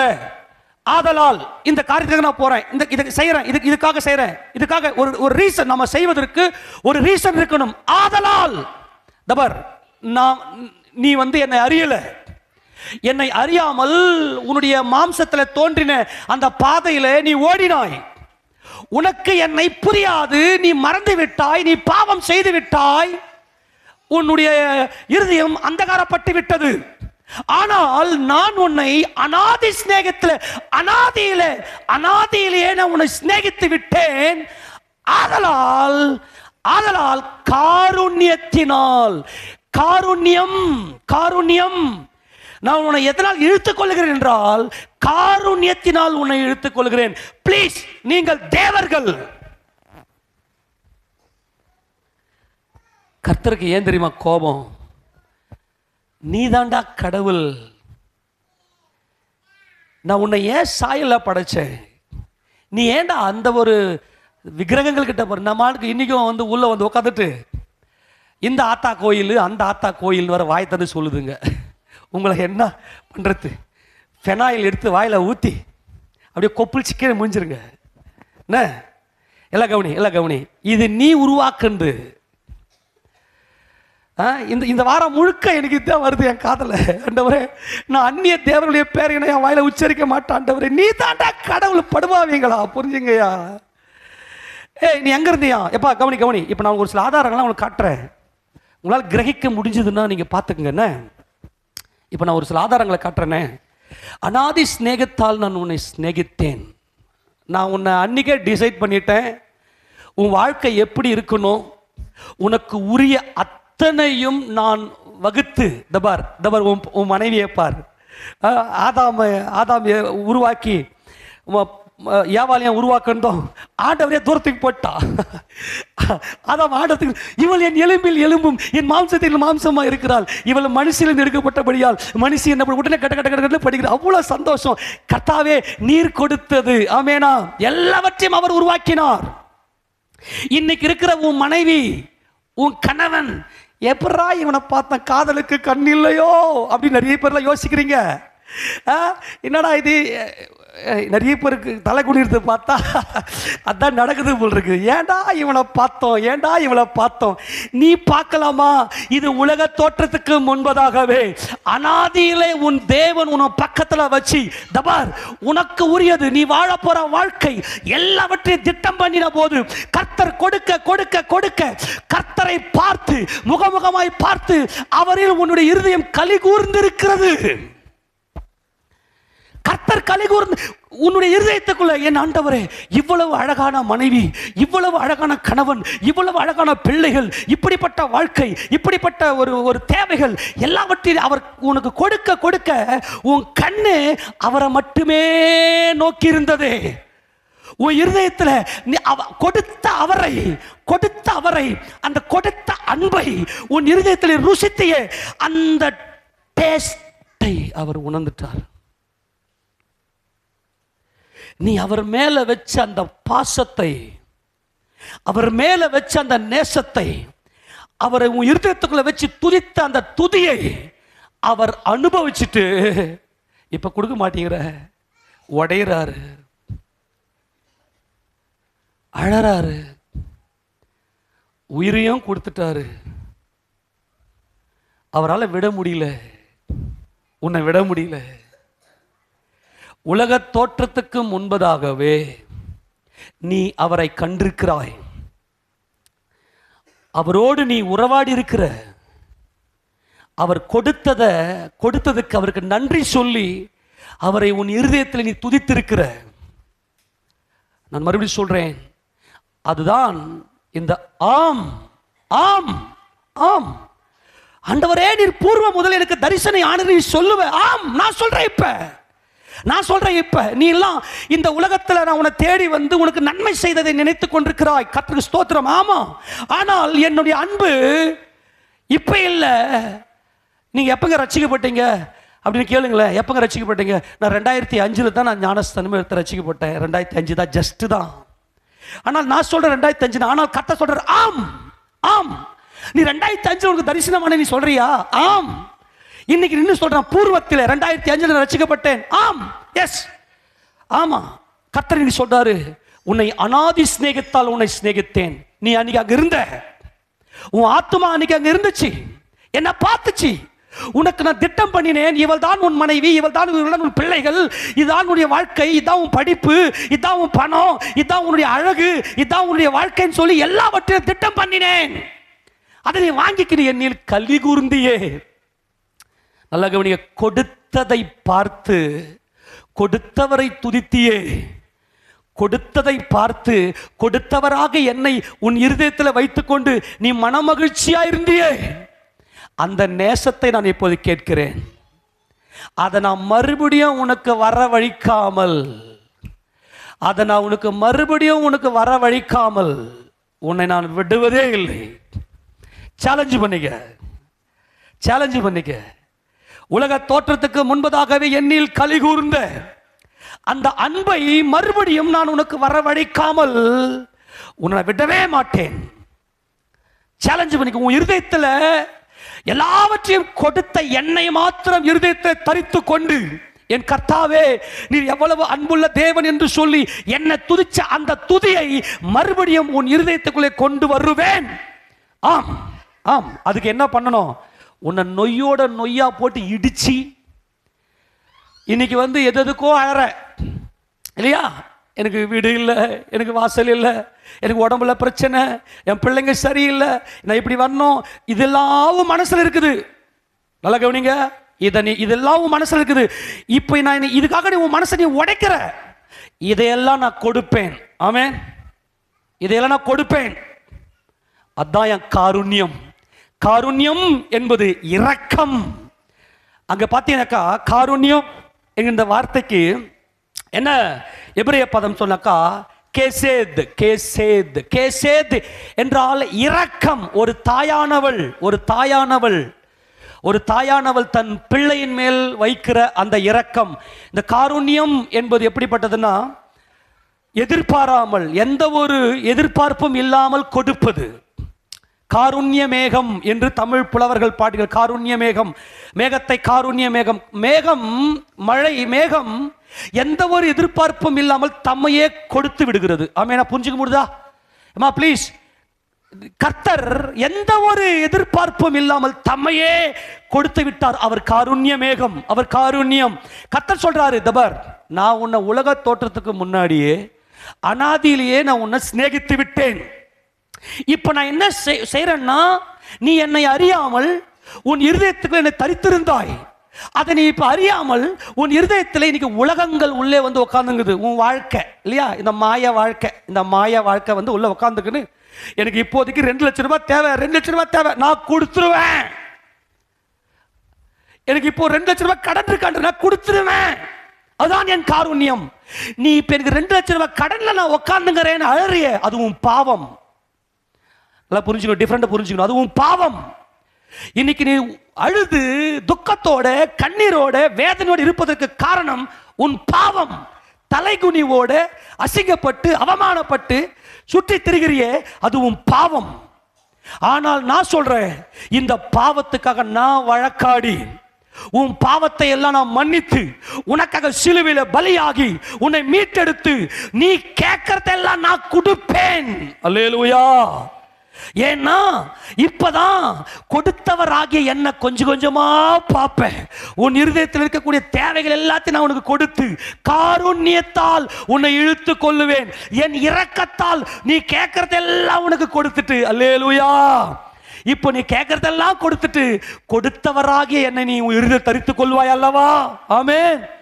புரிஞ்சு போச்சா? ஆமேனா? இப்போ நான் ஒரு வசனம் தான் உங்களுக்கு காட்டுறேன்னே, எடுத்து வாசிக்க பார்க்கலாம். நீதிமொழிகளின் புத்தகத்தில் 8ஆம் அதிகாரம் ஞானம் நிறைய பேர் இந்த ஞானம் வந்து ஜஸ்ட் ஒரு ஞானம்னு சொல்றாங்க. அன்பாய் சொல்லுகிறேன், இந்த ஞானம் தான் கர்த்தராகிய இயேசு கிறிஸ்து. ஏனென்றால் அவரே தேவன், தாம் ஒருவரே ஞானம் உள்ள தேவன். அந்த ஞானம், அந்த வார்த்தை கர்த்தர். அதுல 8ஆம் அதிகாரத்தில் 22ஆம் வசனத்தை வாசிக்கலாம். வாசி வேகமா. கர்த்தர் தமது கிரியைகளுக்கு முன் பூர்வ காலம் முதல் என்னை தமது வழியின் ஆதியாக கொண்டிருந்தார். இங்க கர்த்தர் சொல்றது பிதாவாகிய தேவன். சர்வத்தை சிருஷ்டித்தது யாரு? சர்வத்தை சிருஷ்டித்தது யாருமா? தேவன். யாரு இந்த தேவன்? எல்லாவற்றுக்கும் ஆதியாக கொண்டிருந்தவர் யாரு? கிறிஸ்து இயேசு. அல்லேலூயா. இந்த கிறிஸ்து இயேசு சொல்ற பூமி உண்டாவதற்கு முன்னும் ஆதி முதற்கொண்டும் அனாதியாய் நான் அபிஷேகம். எப்பவா? அனாதி என்னது? காலங்களுக்கு அப்பாற்பட்டது, டைமே இல்லை. எப்பா எல்லாம் கவனிங்களேன். ஒரு நேரத்துக்கு உட்பட்டது என்பது கிரியேஷன், சிருஷ்டி. அதுதான் பிகினிங், அதுதான் பெரஷிட். அனாதி சிநேகத்தால் உன்னை சிநேகித்தேன் அப்படின்னா எனக்கு இந்த அன்பு, தேவ அன்பு எனக்கு ஒரு மாதிரி இருக்கு. ஆதியிலே தேவன் வானத்தையும் பூமியும் சிருஷ்டித்தார். ஆதியிலே தேவன் வானத்தையும் பூமியும் சிருஷ்டித்தார். ஆதியிலே வார்த்தை இருந்தது. ரெண்டுக்கு பெரிய டிஃபரெண்ட் இருக்கு. ஆதியாகமம் 1:1 சொல்றது வந்து பிகினிங் சொல்லுது, பிகினிங் சொல்லுது, கிரியேஷனுடைய பிகினிங். ஆனால் யோவான் 1:1 என்பது வார்த்தை இருந்தது. அதாவது பிகினிங்லாம் முன்னாடி அனாதியை பத்தி பேசுறாரு. இதெல்லாம் நான் டீச்சிங்ல நிறைய சொல்லியிருக்கிறேன். நம்ம கவனிங்க, எல்லாரும் எப்படிப்பட்ட ஆள் நல்லா புரிஞ்சுங்க. நீங்க எல்லாம் எவ்வளவு பெரிய ஆள் தெரியுமா? நம்மெல்லாம் காலங்களுக்கு அப்பாற்பட்டவர் தான் கடவுள். ஆனால் நான் உன்னை அனாதி சிநேகத்தால் உன்னை சிநேகித்தேன்னு சொல்றாரு. ப்ளீஸ் தயவு செய்து இந்த அன்பை கொஞ்சம் புரிந்து கொள்ளுங்க. அவர் என்ன சொல்றாருன்னா, நான் அனாதியாய் அபிஷேகம் பண்ணப்பட்டேன், ஆழங்களும் ஜலம் புரண்டு வரும் ஊற்றுகளும் உண்டாவதுக்கு முன்னும் நான் ஜெனிபிக்கப்பட்டேன். இந்த கிரியேஷன் சொல்றாரு. இப்ப கிரியேஷன் சொல்றாரு, எல்லாத்தையும் சொல்றாரு பாருங்க. மலைகள் நிலை பெறுவதற்கு முன்னும் குன்றுகள் உண்டாவதற்கு முன்னும் அவர் பூமியும் அதன் வெளிகளையும் பூமியில் உள்ள மண்ணின் திரள்களையும் உண்டாக்கும் முன்னும் நான் முன்னே எல்லா கிரியேஷனுக்கு முன்னாடி நான் அனாதி. அவர் வானங்களை படைக்கையில் அங்கே இருந்தேன். அவர் சமுத்திர விசாலத்தை வட்டணிக்கையிலும் உயரத்தில் மேகங்களை ஸ்தாபித்து சமுத்திரத்தின் ஊற்றுகளை அடைத்து வைக்கையிலும் சமுத்திர ஜலம் தன் கரையை விட்டு மீறாதபடிக்கு அதற்கு எல்லையை கட்டளையிட்டு பூமியின் அஸ்திவாரங்களை நிலைப்படுத்துகையிலும் நான் அவர் அருகே செல்ல பிள்ளையாய் இருந்தேன். நித்தம் அவருடைய மனமகிழ்ச்சியாய் இருந்து எப்போதும் அவர் சமூகத்தில் களி கூர்ந்தேன். கிறிஸ்து, நல்ல கவனிங்க, கிறிஸ்து தான் எல்லாவற்றுக்கும் சர்வசிஷ்டிக்கும் முந்தின பேரு. பிதாவாகிய தேவன் மற்றிருக்கிறார், கிறிஸ்து மற்றிருக்கிறார். இந்த அனாதியிலேயே கர்த்தர் என்னை வச்சுட்டு எனக்கு உள்ள அந்த சிருஷ்டியெல்லாம் சிருஷ்டிக்கிறார். நல்லா கவனிங்களே. அவர் அடுத்த சொல்றார் பாருங்க, 31 தான் முக்கியம். அவருடைய பூ உலகத்தில் சந்தோஷப்பட்டு மனுமக்களுடனே மகிழ்ந்து கொண்டிருந்தேன். எல்லாரும் இந்த வசனம் கொஞ்சம் பாருங்களேன். எல்லாரும் பாருங்களேன், எல்லாம் இந்த வசனத்தை பாருங்க. நீதிமொழி 8:31 வாசிங்க. அவருடைய பூ உலகத்தில் சந்தோஷப்பட்டு மனுமக்களுடனே மகிழ்ந்து கொண்டிருந்தேன். எல்லாம் கவனி. எப்ப? யார் கூட? மனுமக்களுடனே. பாருங்களேன், இந்த பிரபஞ்சத்துடைய தாய் யார் தெரியுமா? இந்த பிரபஞ்சத்துடைய தாய் கிறிஸ்து இயேசு. கிறிஸ்து தான் இந்த பிரபஞ்சத்தின் தாய். பிதாவாகிய தேவன் சிந்திக்கிறார் யாருக்குள்ள? கிறிஸ்துவுக்குள்ள. யாருக்குள்ள? அப்போ கிறிஸ்துவானவர் உலக தோற்றத்துக்கு முன்பதாகவே அனாதியிலே நாம் எல்லாரும் கிறிஸ்துவோடு கூட மகிழ்ந்து கொண்டிருந்தோமாம். அப்போ கிறிஸ்து இப்போ 2 பேர் இருக்கிறோம் வச்சுங்களேன். 2 பேர் இருக்கிறோம். நல்லா கவனிங்க. 2 பேர் இருக்கிறோம். ஒரு இடத்துல போயிட்டு வாங்கப்பா பிரியாணி சாப்பிடலாம் வாப்பா அப்படின்னு சொல்லிட்டு போயிட்டு நல்லா ஜாலியாக சந்தோஷமா பிரியாணி நல்ல ஸ்வீட்ஸ் எல்லாம் வச்சுக்கின்னு நல்லா வச்சு சாப்பிட்றோம். அதில் ஒருத்தர் மட்டும் சந்தோஷமா இருக்கிறாரு, ஒருத்தர் உம்முனுகிறாரு. இவர் மட்டும் ஆஹா சிரிச்சுக்கிறீங்க பயங்கரமா, ஐயோ நான் சந்தோஷம். ஒருத்தர் மட்டும் உம்முனுகிறாரு. இவர் என்ன சொல்லுவாங்க? நான் லூசாடா, இப்போ 2 பேரை சிரிக்கிறாங்க, 2 பேர் பண்றாங்கன்னா 2 பேருக்குள்ள ஏதோ ஒரு காரணம் இருக்கிறது மனமகிழ்ச்சியா இருப்பதற்கு. இப்ப இந்த இடத்துல ஆண்டவர் என்ன சொல்றாரு, நான் மனுமக்களுடனே மகிழ்ந்து கொண்டிருந்தேன், அவர்களோடு கூட நல்ல கவனிங்க, மகிழ்ந்து கொண்டிருந்தார். அன்னைக்கு என்னை உட்கார வச்சுட்டு என்னை பார்த்துட்டு உனக்காக ஒரு வாழ்க்கையை திட்டம் பண்ணுகிறேன் என் மகனே, இதோ உன் மனைவி, இதோ உன் கணவன், இதோ உன்னுடைய பிள்ளைகள், இதோ உன் வாழ்க்கை, ஒவ்வொரு காரியத்தை திட்டம் பண்ண என் தேவனே, நீர் என் மேல் வைத்திருக்கிற இந்த அன்பு எவ்வளவு பெருசுன்னு என் இருதய கர்த்தரை மட்டுமே நோக்கி அவருக்குள்ள என் மனம் மகிழ்ந்து கொண்டு இருந்திருக்கிறது. பிதாவாகிய தேவன் கிறிஸ்துவுக்குள்ள என்னை அப்படியே டிஃபைன் பண்ண, அப்படியே என்ன பண்றாரு, என்னை வணைகிறார், என்னை அப்படியே பார்க்கிறார். நான் அங்கே இருந்திருக்கிறேன். ஓ கவனிங்க, மீதியெல்லாம் ஜடப்பொருள், இந்த சூரிய வானம் பூமி எல்லாம் ஜடப்பொருள். ஆனால் நான் அவரோடு இருந்திருக்கிறேன். ஆம், பூர்வ காலம் முதல் எனக்கு தரிசனையானா என்று சொல்லுவாய். ஆமா, நான் 2005 ரட்சிக்கப்பட்டேன். ஆம், காலங்கள் கடந்து வந்து விட்டது. அதனால என்னுடைய வருஷம் இத்தனை வருஷம், ஏறக்குறைய ஒரு 19 வருஷத்துக்கு முன்னாடி, 20 வருஷம் ஆயிடுச்சுல, 25 இல்ல, ஓகே, ஏறக்குறைய 20 வருஷம் ஒரு வருஷமாடா உன் பார்வைக்கு இவ்வளவுதானடா. ஆனால் நான் உன்னை உலக தோற்றத்துக்கு அனாதியிலேயே உன்னை வச்சு, உன்னை பக்கத்தில் வச்சுக்கிட்டு தான் கிரியேஷனையே நான் எல்லாத்தையுமே வந்து கிரியேட் பண்ணேன். பிதாவாகிய தேவன் தான் சர்வதை சிருஷ்டித்தவர். யாருக்குள்ள? அப்போ இயேசு ராஜா தான் என்னை சுமந்த கர்ப்பம். அல்லேலூயா. இப்போ சொல்லிட்டாரு, பாரு, என் காருண்யம் என்பது இரக்கம். ஏனென்றால் உன்னை நான் சுமந்தண்டா. அல்லேலூயா. நீ என்னை விட்டு எவ்வளவு தூரம் போனாலும் உனக்கு என்ன தேவை? இப்போ நீ வாழ்க்கையை தொலைச்சிட்டு உன் பாவத்தினால் அங்கலாய்த்து கொண்டிருக்கிறாய். நான் தான் உன்னை உருவாக்கினேன்றதை மறந்துட்டு என்னால் முடியும் ஓடின பிறகு தான் பாவம்.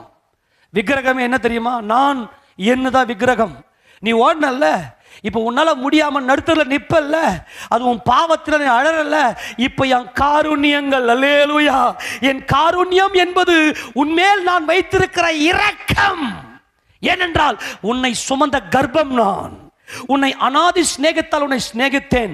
உன் வாழ்க்கையை எனக்கு திட்டம் பண்ண போது என் நீலி கலிகூர்ந்தல்ல, எனக்கு நீங்க மட்டும் போதும் ஏசப்பா, எனக்கு நீங்க மட்டும் போதும். இவைகள் எல்லாத்தையும் விட நான் இந்த பூமியில் எல்லாவற்றையும் அனுபவிக்க வேண்டுமென்றால் எனக்கு எல்லாம் தேவையா இருக்கிறது.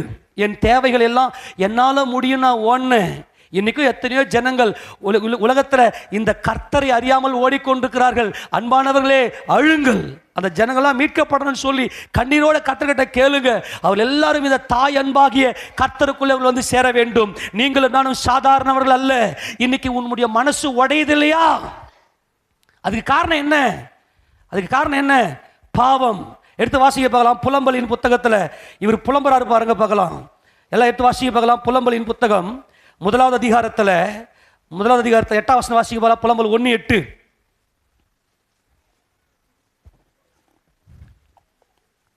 வாசிமா வேகமா. எரேமியா புலம்பல். எருசலேம் மிகுதியாய் பாவம் செய்தால். இப்போ என்ன சொல்றாரு ஆண்டவரே? நீ யாரா? எருசலேமா. ஆமென் சொல்லுங்க பார்க்கலாம். நீ யாரா? எருசலேமா. நீ மனவாட்டியா? ஏனென்றால் அனாதியில தேவன் இருக்கும் போதே, கிறிஸ்து இருக்கும் போதே கர்த்தர் உன்னை உருவாக்கி விட்டார். நீ பாவம் செய்தாய், ஒத்துக்கொள். எருசலேம் மிகுதியாய் பாவம் செய்தால், ஆதலால் தூரஸ்திரியை போல ஆனால். என் முகத்தை மறந்துட்டு உன் தேவையெல்லாம் என்ன? இப்ப நீ எதுக்கு வர சர்ச்சுக்கு? என் முகத்தை பார்க்கவா வர? அன்னைக்கு என் முகத்தை பார்த்தல்ல, அனாதிலே என் முகத்தை பார்த்தல்ல, இப்ப நீ மறந்துட்டியேமா? என் முகம் உனக்கு தெரியலையா? தோ என் தலையில பாரு முள்முடி. கர்த்தர் சொல்லுகிறார், எருசலேமே நீ மிகுதியாய் பாவம் செஞ்ச. என்ன பாவம் செஞ்ச? என்னால முடியும். நான் தானே கொடுத்தேன். அன்னைக்கு உலக தோற்றத்துக்கு முன்பதாக நான் தானே உனக்குரிய எல்லாவற்றையும் கொடுத்து உன்னை ஆளுகை செய்யும்படி வைத்தேன். ஆனால் இன்னைக்கு என்ன மறந்துட்டு என்னால முடியும், நான் படிச்சேன், நான் வேலைக்கு போறேன், நான் கஷ்டப்பட்டு சம்பாதிச்சேன், நான் வீட்டை கட்டுறேன், நான் பண்றேன் ஓடுறல்ல, இதுதான் பாவம். இதனால நீ நடுத்தரில் நின்று உன் வாழ்க்கை சிதஞ்சி நீ அழுது, யாருக்கு முன்னாடி நீ நல்லா கம்பீரமா இருந்தியோ அவனுக்கு முன்னாடி தலை குனிஞ்சல்ல. ஆனா என் கயிறு நான் விடலை. ஆமென். நல்ல தலை குனிஞ்சல்ல, அழுதல்ல, கண்ணீர் வடிச்சல்ல. சொல்றாரு பாருங்க, எருசலேம் மிகுதியாய் பாவம் செய்தால் ஆதலால் தூரஸ்திரியை போல் ஆனால் அவளை கனம் பண்ணினவர்கள் எல்லாரும் அவளை அசட்டை. அல்லேலூயா. வெக்கப்பட்டல்ல, நடு ரோட்ல நின்று அசிங்கப்பட்டல்ல. யாரெல்லாம் உன்னை நல்லா கனம் பண்ணாங்களோ அவங்களுக்கு முன்னாடி பேச்சை கூட பேச முடியாம தலை குனிஞ்சு நடந்து போனல்ல. ஒரு நேரத்தில் அப்படியே உள்ளம் உடைஞ்சி செத்து போயிடலாமான்னு நினைச்சல்ல. விட்டுருவனா? ஆமென். விட்டுருவனா? என் இதயம் வலிக்குது. கர்த்தர் சொல்றாரு, நீ என்னை பார்த்து களி கூர்ந்தியே, அதை நான் பார்த்துட்டேன்.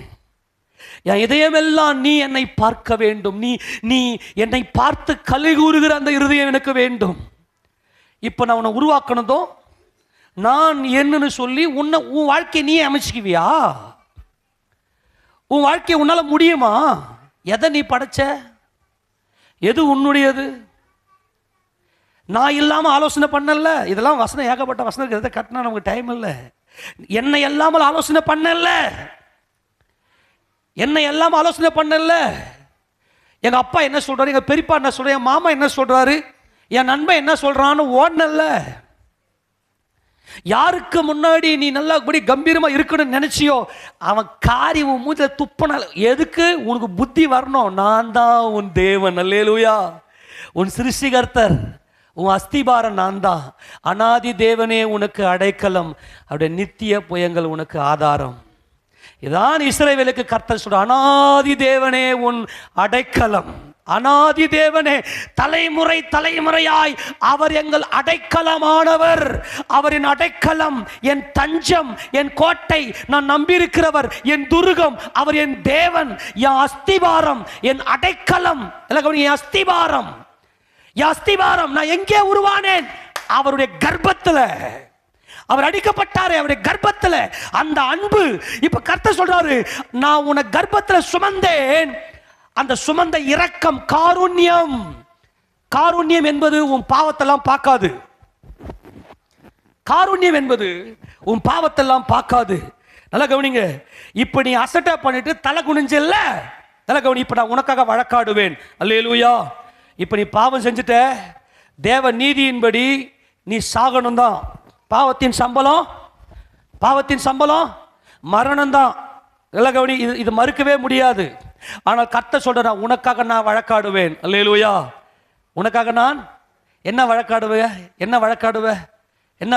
ஆண்டவரே, என் பிதாவாகிய தேவனே, இவன் செஞ்ச பாவத்துக்கு என் காலில் ஆணி அடிங்க. அவன் செஞ்சது பாவம் தான், என் காலில் ஆணி அடிங்க. நான் என் கையில் ஆணி அடிங்க, என் தலையில முள்முடி சூட்டுங்க, எனக்கு வாரடியை கொடுங்க. இதுதான் கர்த்தர் உனக்காக வழக்காடினார் என்பது. அல்லேலூயா. நீ பாவம் செய்தாய். உன் பாவம் தூரஸ்திரியை போல் இருக்கிறது. தூரஸ்திரினா என்னது?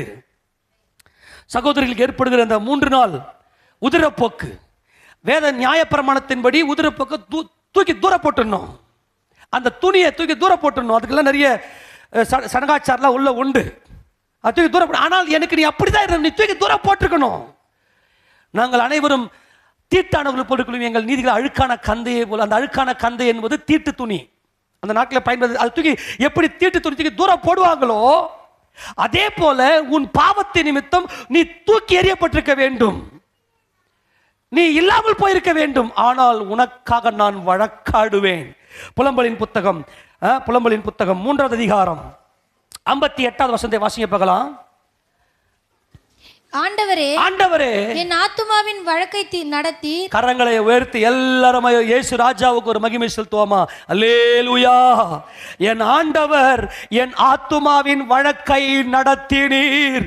ஆமென் சொல்லுவோமா? என் பிராணனை மீட்டுக் கொண்டீர். கரங்களை தட்டி, என் இயேசு ராஜன் என் பிராணனை மீட்டுக் கொண்டார், என் ஜீவனை மீட்டுக் கொண்டார். எனக்காக அவர் ஜீவனை கொடுத்தார், எனக்காக அவர் வழக்காடினார். இதான் அவருடைய காருண்யம். இதான் அவருடைய காருண்யம். என் பாவங்கள் மிகுதி, என் பாவத்தினாலே நான் விசாரப்படுகிறேன், என் பாவத்தினால வந்த தண்டனை அனுபவித்துக் கொண்டிருக்கிறேன். இன்னைக்கு என் மனசு உடைஞ்சி, உள்ளம் உடைஞ்சி, ஐயோ எனக்கு என் வாழ்க்கையில இவ்வளவு குறையோடு இருக்கிறேனே, என் வாழ்க்கையில சந்தோஷம் இல்லையே. எது சந்தோஷம்? விருந்து தான் சந்தோஷம், விருந்து தான் சந்தோஷம். என் வீட்டில் எனக்கு விருந்து இல்லையே. எது விருந்து? தேவன் கொடுத்த நித்திய விருந்து, மனரம்யம். மனரம்யம் தான் நித்திய விருந்து. யாருடைய இருதயம் மனரம்யமா இருக்கிறதோ அவருடைய வீட்டில் விருந்து இருக்கும். விருந்து தான் மனமகிழ்ச்சி. இந்த விருந்தை உலக தோற்றத்துக்கு முன்பதாக தேவன் ஆயத்தம் பண்ணினார். நீங்க சபையில் கொடுக்கிற சத்தியங்கள்லாம் உங்களுக்கு புரியணும்னா, கர்த்தருடைய கிருபையினால வாரத்தில் 4 நாள் சபை ஆராதனை நடக்குது. அது அப்படியே சீக்வன்ஸாக ஆண்டவர் பேசினே வருவார். இது 1 by 1 நீங்கள் கேட்டால் தான் சத்தியம் பூர்ணமாக உங்களுக்கு புரியும். கடந்த வெள்ளிக்கிழமை அன்னைக்கு நாம் தியானம் செய்தோம், மனரம்யமோ நித்திய விருந்து. இந்த நித்திய விருந்தை பிதாவாகிய தேவன் உலக தோற்றத்துக்கு முன்பதாகவே தம்முடைய குமாரனை நமக்காக கொடுத்து விட்டார். அந்த விருந்து, அந்த மெய்யான போஜனம், அந்த மெய்யான திராட்சரசத்தை நாம் பருகி புசித்து குடித்தால் மாத்திரமே நாம் மனம் ரம்மியமாயிருக்கும்.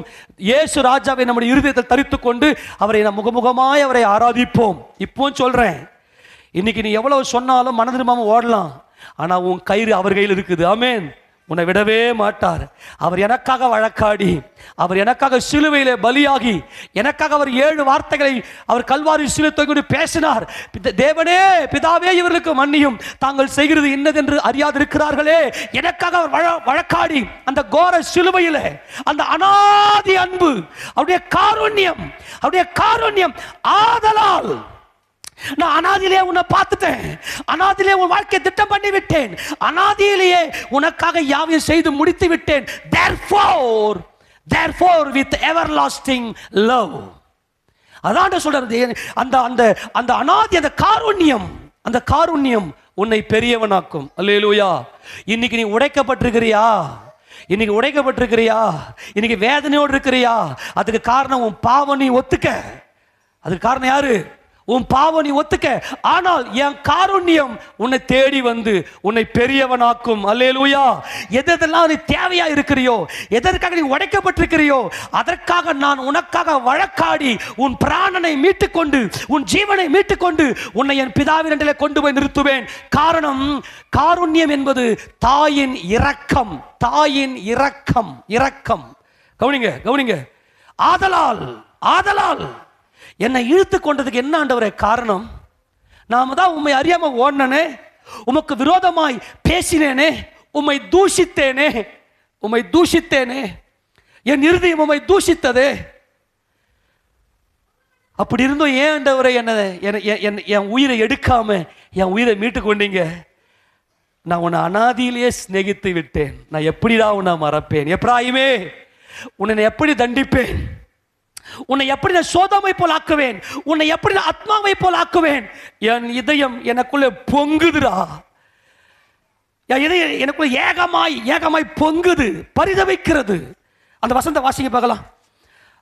ஓசியா 11வது அதிகாரத்தில் 7ஆம் வசந்த வாசிக்க பார்க்கலாம். என் ஜனங்கள் என்னை விட்டு விலகுகிற மாறுபாட்டை பற்றி கொண்டிருக்கிறார்கள். அவர்களை உன்னதமானவிடத்தில் வரவழைத்தாலும் ஒருவனும் எழும்புகிறதில்ல.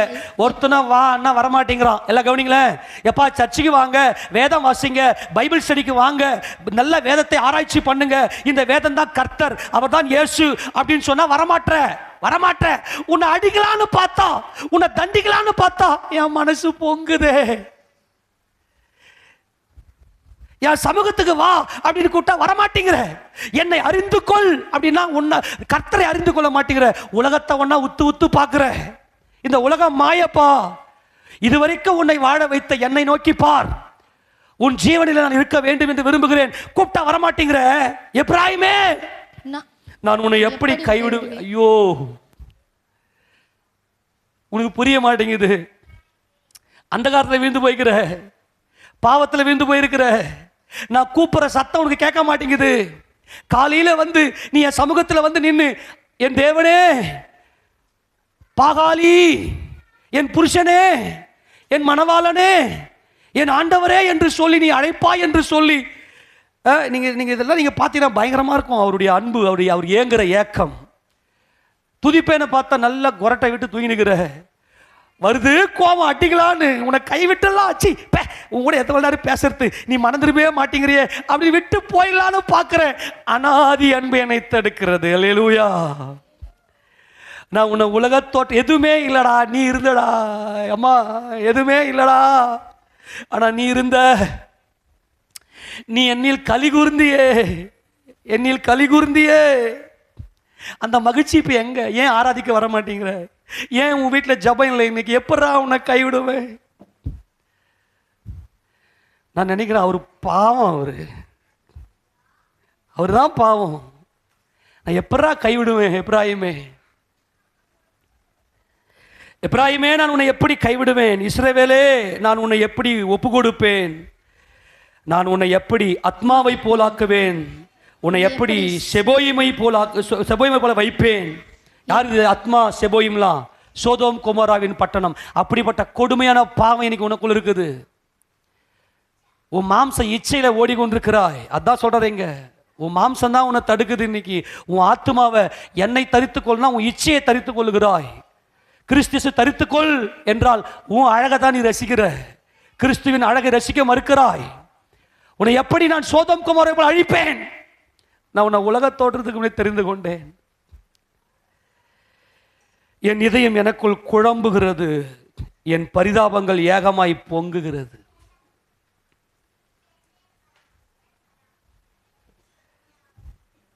இதுதான் ஆண்டவருடைய நிலைமை.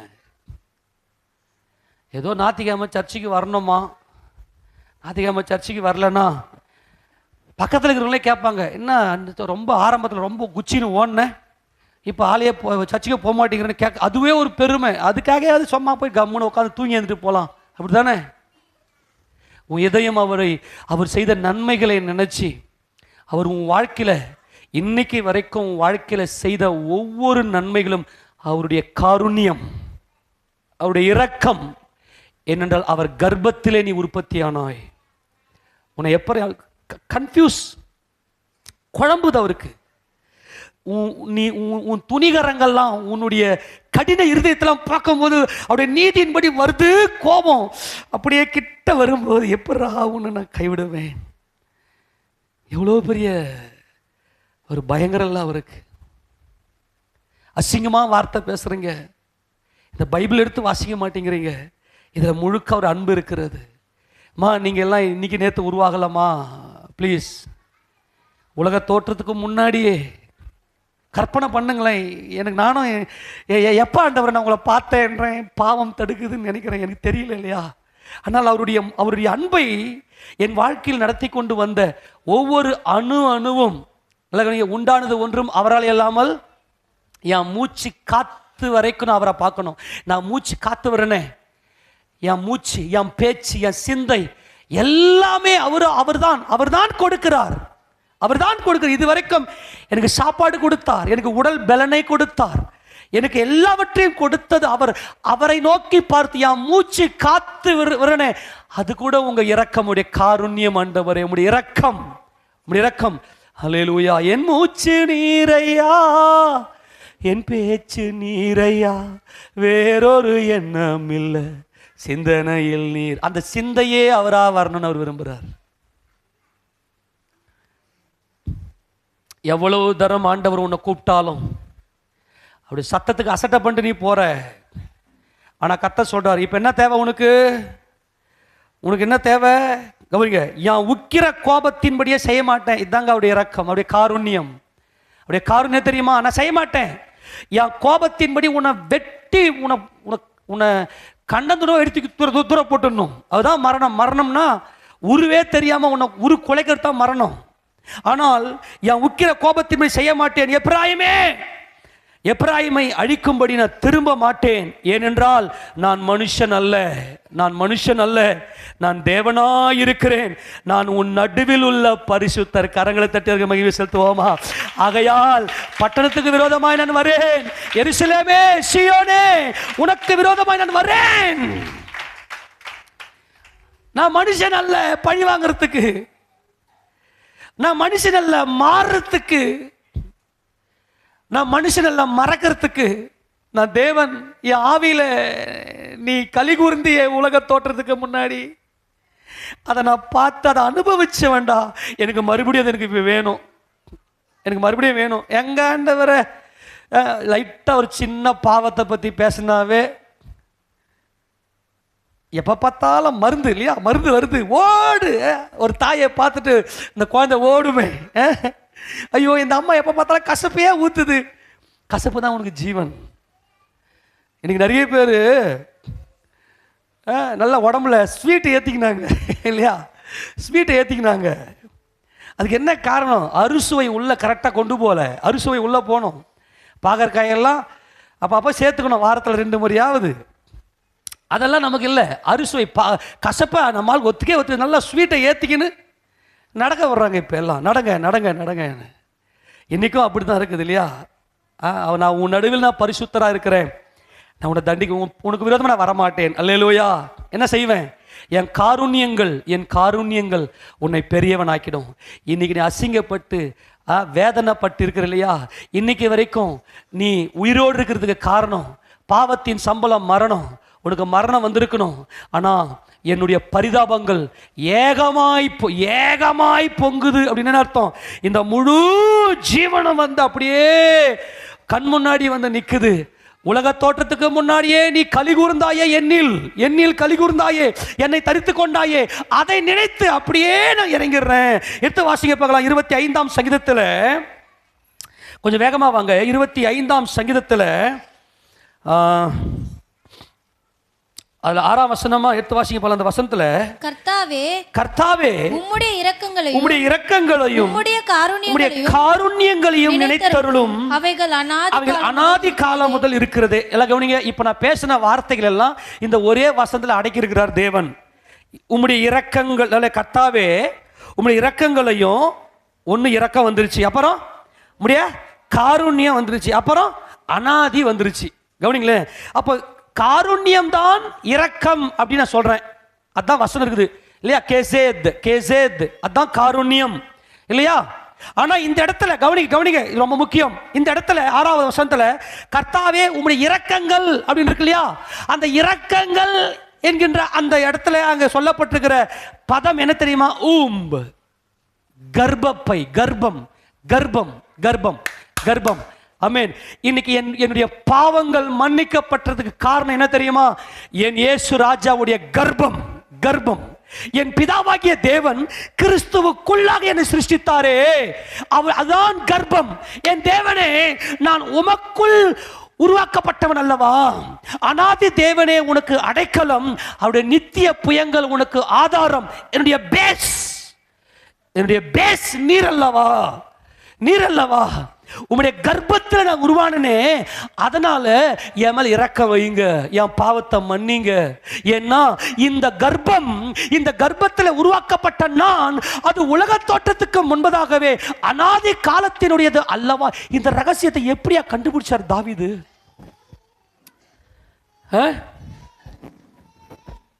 எப்படி கண்டுபிடிச்சார்? யாது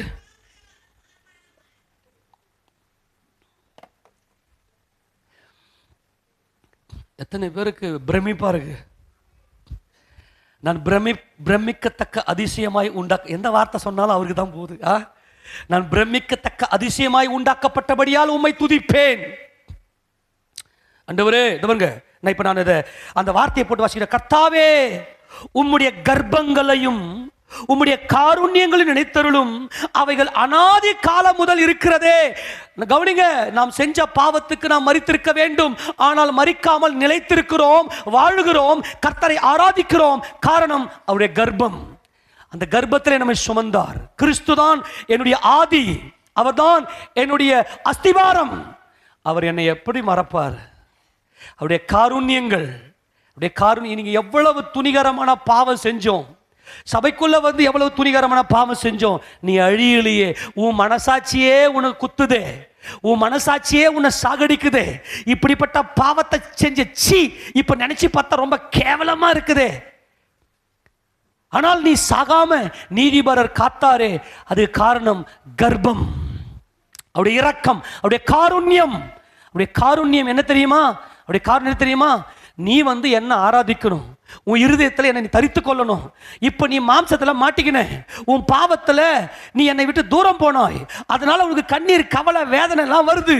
ஆனால் என் காருண்யங்கள் உன்னுடைய தேவைகள் எல்லாம் சந்திக்கும் என்றுதான் இன்றைக்கு கர்த்தர் சொல்லுகிறார். ஆமென். உன்னை படைத்த உன் கர்த்தர் உன் தேவைகள் எல்லாம் உன் இருதயத்தில் எப்படிப்பட்ட வேதனையோடு எனக்கு இதெல்லாம் கிடைக்காதா, இதெல்லாம் வந்துடாதா, நான் இவ்வளவு நெருக்கத்தில் மாட்டி இருக்கிறேனே சொல்லி நீ வேதனைப்பட்டு கொண்டு உள்ளம் உடைக்கப்பட்டிருக்கிற உனக்கு கர்த்தர் சொல்லுகிறார், என் காருண்யங்கள் உன்னை பெரியவனாக்கும், என் காருண்யம் தான் உன் கேடகம். உன்னை இன்னைக்கு வரைக்கும் பாதுகாக்கிறது எது தெரியுமா? என் காருண்யம், என்னுடைய இரக்கங்கள். காரணம், உன்னை என் கர்ப்பத்தில் சுமந்தேன். என் பிதாவாகிய தேவன் உன்னை எனக்குள்ள சிருஷ்டித்தார், உன்னை சுமந்த கர்ப்பம் நான். இதைத்தான் கர்த்தர் சொல்றாரு. தொடர்ந்து வாசிங்களேன். என் இளவயதின் பாவங்களையும் என் மீறுதலையும் நினையாதிரு. நீ கேட்கணும், வாயை திறந்து கேட்கணும். அப்பா, என்னை சிருஷ்டித்தவரே, என் தாயானவரே, என் ஜீவனானவரே, என் ஆதாரமே, என் அஸ்திபாரமே, என்னை உண்டாக்கினவரே, எனக்காக உயிரை கொடுத்தவரே, என் பாவங்களை மன்னியும். கவனி, அவனவன் தன் தன் சுய இச்சையினால இழுக்கப்பட்டு சிக்குண்டு சோதிக்கப்படுகிறான். சோதிக்கப்படுகிற எவனும் நான் தேவனால் சோதிக்கப்படும் என்று சொல்லாதிருப்பானாக. அவன் பாவம் தான் அவனை சோதனைகள் தள்ளுது. அந்த பாவங்களை மன்னிப்பது எது தெரியுமா? அவருடைய காருண்யம். ஏன் அவர் காருண்யத்தின் தேவன்? அவர் கர்ப்பத்தில் என்னை சுமந்தார். ஆமென் சொல்லாமா? எத்தனை பேர் சந்தோஷமா இருக்குது? அவருடைய இருதயத்தில், உன்னுடைய இருதயத்தில் அவர் வந்து தங்குகிற வரைக்கும் உன் இருதயத்தில் இருக்கிற ஏக்கத்தில் அவர் நிறைவேற்றுவார். இந்த பாவமெல்லாம் இருந்துச்சுன்னா நீ நல்லா இருக்க முடியாது. பாவம் இருந்துச்சுன்னா நல்லா இருக்க முடியாது. அப்போ உன் பாவம் எல்லாம் போகணும்னா அவருடைய காருண்யங்கள் உனக்கு இறங்க வேண்டும். அப்போ சொல்றாரு, என் இளவயதின் பாவங்களையும் என் மீறுதல்களையும் நினையாதிரும். கர்த்தாவே, உம்முடைய தயவு நிமித்தம் என்னை உமது கிருபையின்படியே நினைத்தருளும். என்னை மறுபடியும் நினைங்கப்பா. உலகத்தோடுறதுக்கு முன்னாடியே நினைச்சிங்கல்ல, இப்போ அதை தான் சொல்ல வரேன். இப்போ அப்படியே 1 by 1 அப்படி லிங்க் பண்ணி பாருங்க பார்க்கலாம். நீதிமொழிகள் 8ஆம் அதிகாரத்தில் நான் மனு மக்களுடைய மகிழ்ந்து கொண்டிருந்தேன். தாவீது வந்து கண்டுபிடிச்சிட்டாரு, ஆமாண்டவரை நாங்கள் சும்மா கிடையாது, நாங்கள் நேற்று வந்தோமா, நேற்று நாங்கள் ஆடு மேய்த்து கொண்டிருந்த போது நீ என்னை தேடி வந்தீரா? இல்லை ஆண்டவரை, அனாதி இல்லை, என் மாம்சத்தில் பாவம் செஞ்சுட்டேன், உம்மை அறியாமல் இருளில் ஓடிக்கொண்டிருந்த போது ஆண்டவரே மனம் போன போக்கில் போனேன், ஆனால் இன்றைக்கு என் மேல் இறங்கும். இப்போ கர்த்தர் சொல்றாரு பாருங்க. இப்போ தான் சொல்லி நான் முடிக்க போகிறேன். இன்னும் ஒரு 2-3 வசனங்கள், முக்கியமான வசனங்கள். கொஞ்சம் அலர்ட்னஸ் ஆயிடுங்க. இப்போ சொல்றாரு, உம்முடைய கர்ப்பம் ஆண்டவரே கர்த்தாவே, உம்முடைய கர்ப்பங்களையும் உம்முடைய காருண்யங்களை நினைத்தருளும், அவைகள் அனாதி காலம் முதல் இருக்கிறதே என்று சொல்லி சொன்ன கர்த்தர் ஏசாயா புத்தகம் 49 சொல்றாரு பாருங்க. இதுதான் சொல்றாரு. ஏசாயா 49 நான் தான் உன்னை பெத்த கர்ப்பம், நான் எப்படி உன்னை மறப்பேன். வாசி பார்க்கலாம். 15 வாசிங்க. 15 வாசிங்க. ஸ்திரீயானவள் தன் கர்ப்பத்தின் பிள்ளைக்கு இறங்காமல், இதான் காருண்யம். ஸ்திரீயானவள், அம்மா நீ மட்டும் கர்ப்பத்தில் சுமந்தியே, உன் பிள்ளைக்கு நீ இறங்காம இருப்பியா? நீ தன் பாலகனை மறப்பாலோ? நல்லா கவனிங்களேன். ஸ்திரீயானவள் தன் கர்ப்பத்தின் பிள்ளைக்கு இறங்காமல் தன் பாலகனை மறப்பாலோ? அவர்கள் மறந்தாலும் நான் உன்னை மறப்பதில்லை. ஆமென். நல்லா கவனி. இப்ப என்ன சொல்ல வராரு? இன்னைக்கு மாம்சத்தின்படி உன்னை சுமக்கிறதுக்கு ஒரு கர்ப்பத்தை நான் வச்சிருக்கேன், ஆனால் அந்த வலிகள்லாம் எனக்கு தான். ஆமென். அந்த வலிகள்லாம் எனக்கு தான். உன்னை சுமந்த கர்ப்பம் நான். அதுதான் அந்த அந்த சங்கீதம் 25:6 தான் ஹைலைட்டு. அந்த கர்ப்பம் காருண்யம். ஆதலால் காருண்யத்தினால் இழுத்துக் கொள்ளுகிறேன், அனாதி சிநேகத்தால் உன்னை சிநேகித்தேன். அனாதி கர்ப்பத்தினால் உன்னை நான் சிநேகித்தேன், உன்னை என் கர்ப்பத்தில் வைத்திருந்தேன். ஆதலால் therefore நான் ஏன் உன்னை இழுத்துக் கொண்டேன்? நான் ஏன் உன்னை ஆராதிக்கும்படி உன்னை அழைத்து வந்திருக்கிறேன்? உனக்கு உரிய அத்தனையும் கொடுத்தவர் நானே. ஆமெனா? அந்த காருண்யத்தினாலே நான் உனக்கு இறங்குகிறேன். இன்னைக்கு உனக்கு என்ன தேவை இருக்கு? எது உன் கண்ணீர்? எதில் நீ வருத்தப்பட்டு கொண்டிருக்கிறாய்? எந்த வேதனை இருக்கிறாய்? நான் இறங்குவேன். என் கர்ப்பத்தின் பிள்ளை நீ. இஸ்ரவேலை காக்கிறவர் தூங்குவதும் இல்லை உறங்குவதும் இல்லை. நான் உன்னை தூங்காமல் உறங்காமல் என் கண்களை உன்மேல் வைத்துக் கொண்டிருக்கிறேன். மாம்சத்தின்படியான பாசத்தில் வந்த எந்த அப்பாவும் உன் மேல கண்ணை வச்சு பார்க்க முடியாது. உன்னை காக்கிற தேவனாகிய நான் தூங்குவதும் இல்லை உறங்குவதும் இல்லை. காரணம், என் கர்ப்பம் எனக்கு வலிக்குது, என் கர்ப்பம் ஏகமாய் பொங்குது. உன்னை தண்டிக்க மாட்டேன், உனக்கு விரோதமாய் வரமாட்டேன், உன்னை பரிபூர்ணப்படுத்துவேன். என் காருண்யம் உன்னை பெரியவனாக்கும், என் காருண்யமே உன் கேடகம். அல்ல கவனிங்க, இதுதான் நீங்க கர்த்தர் சொல்றாரு.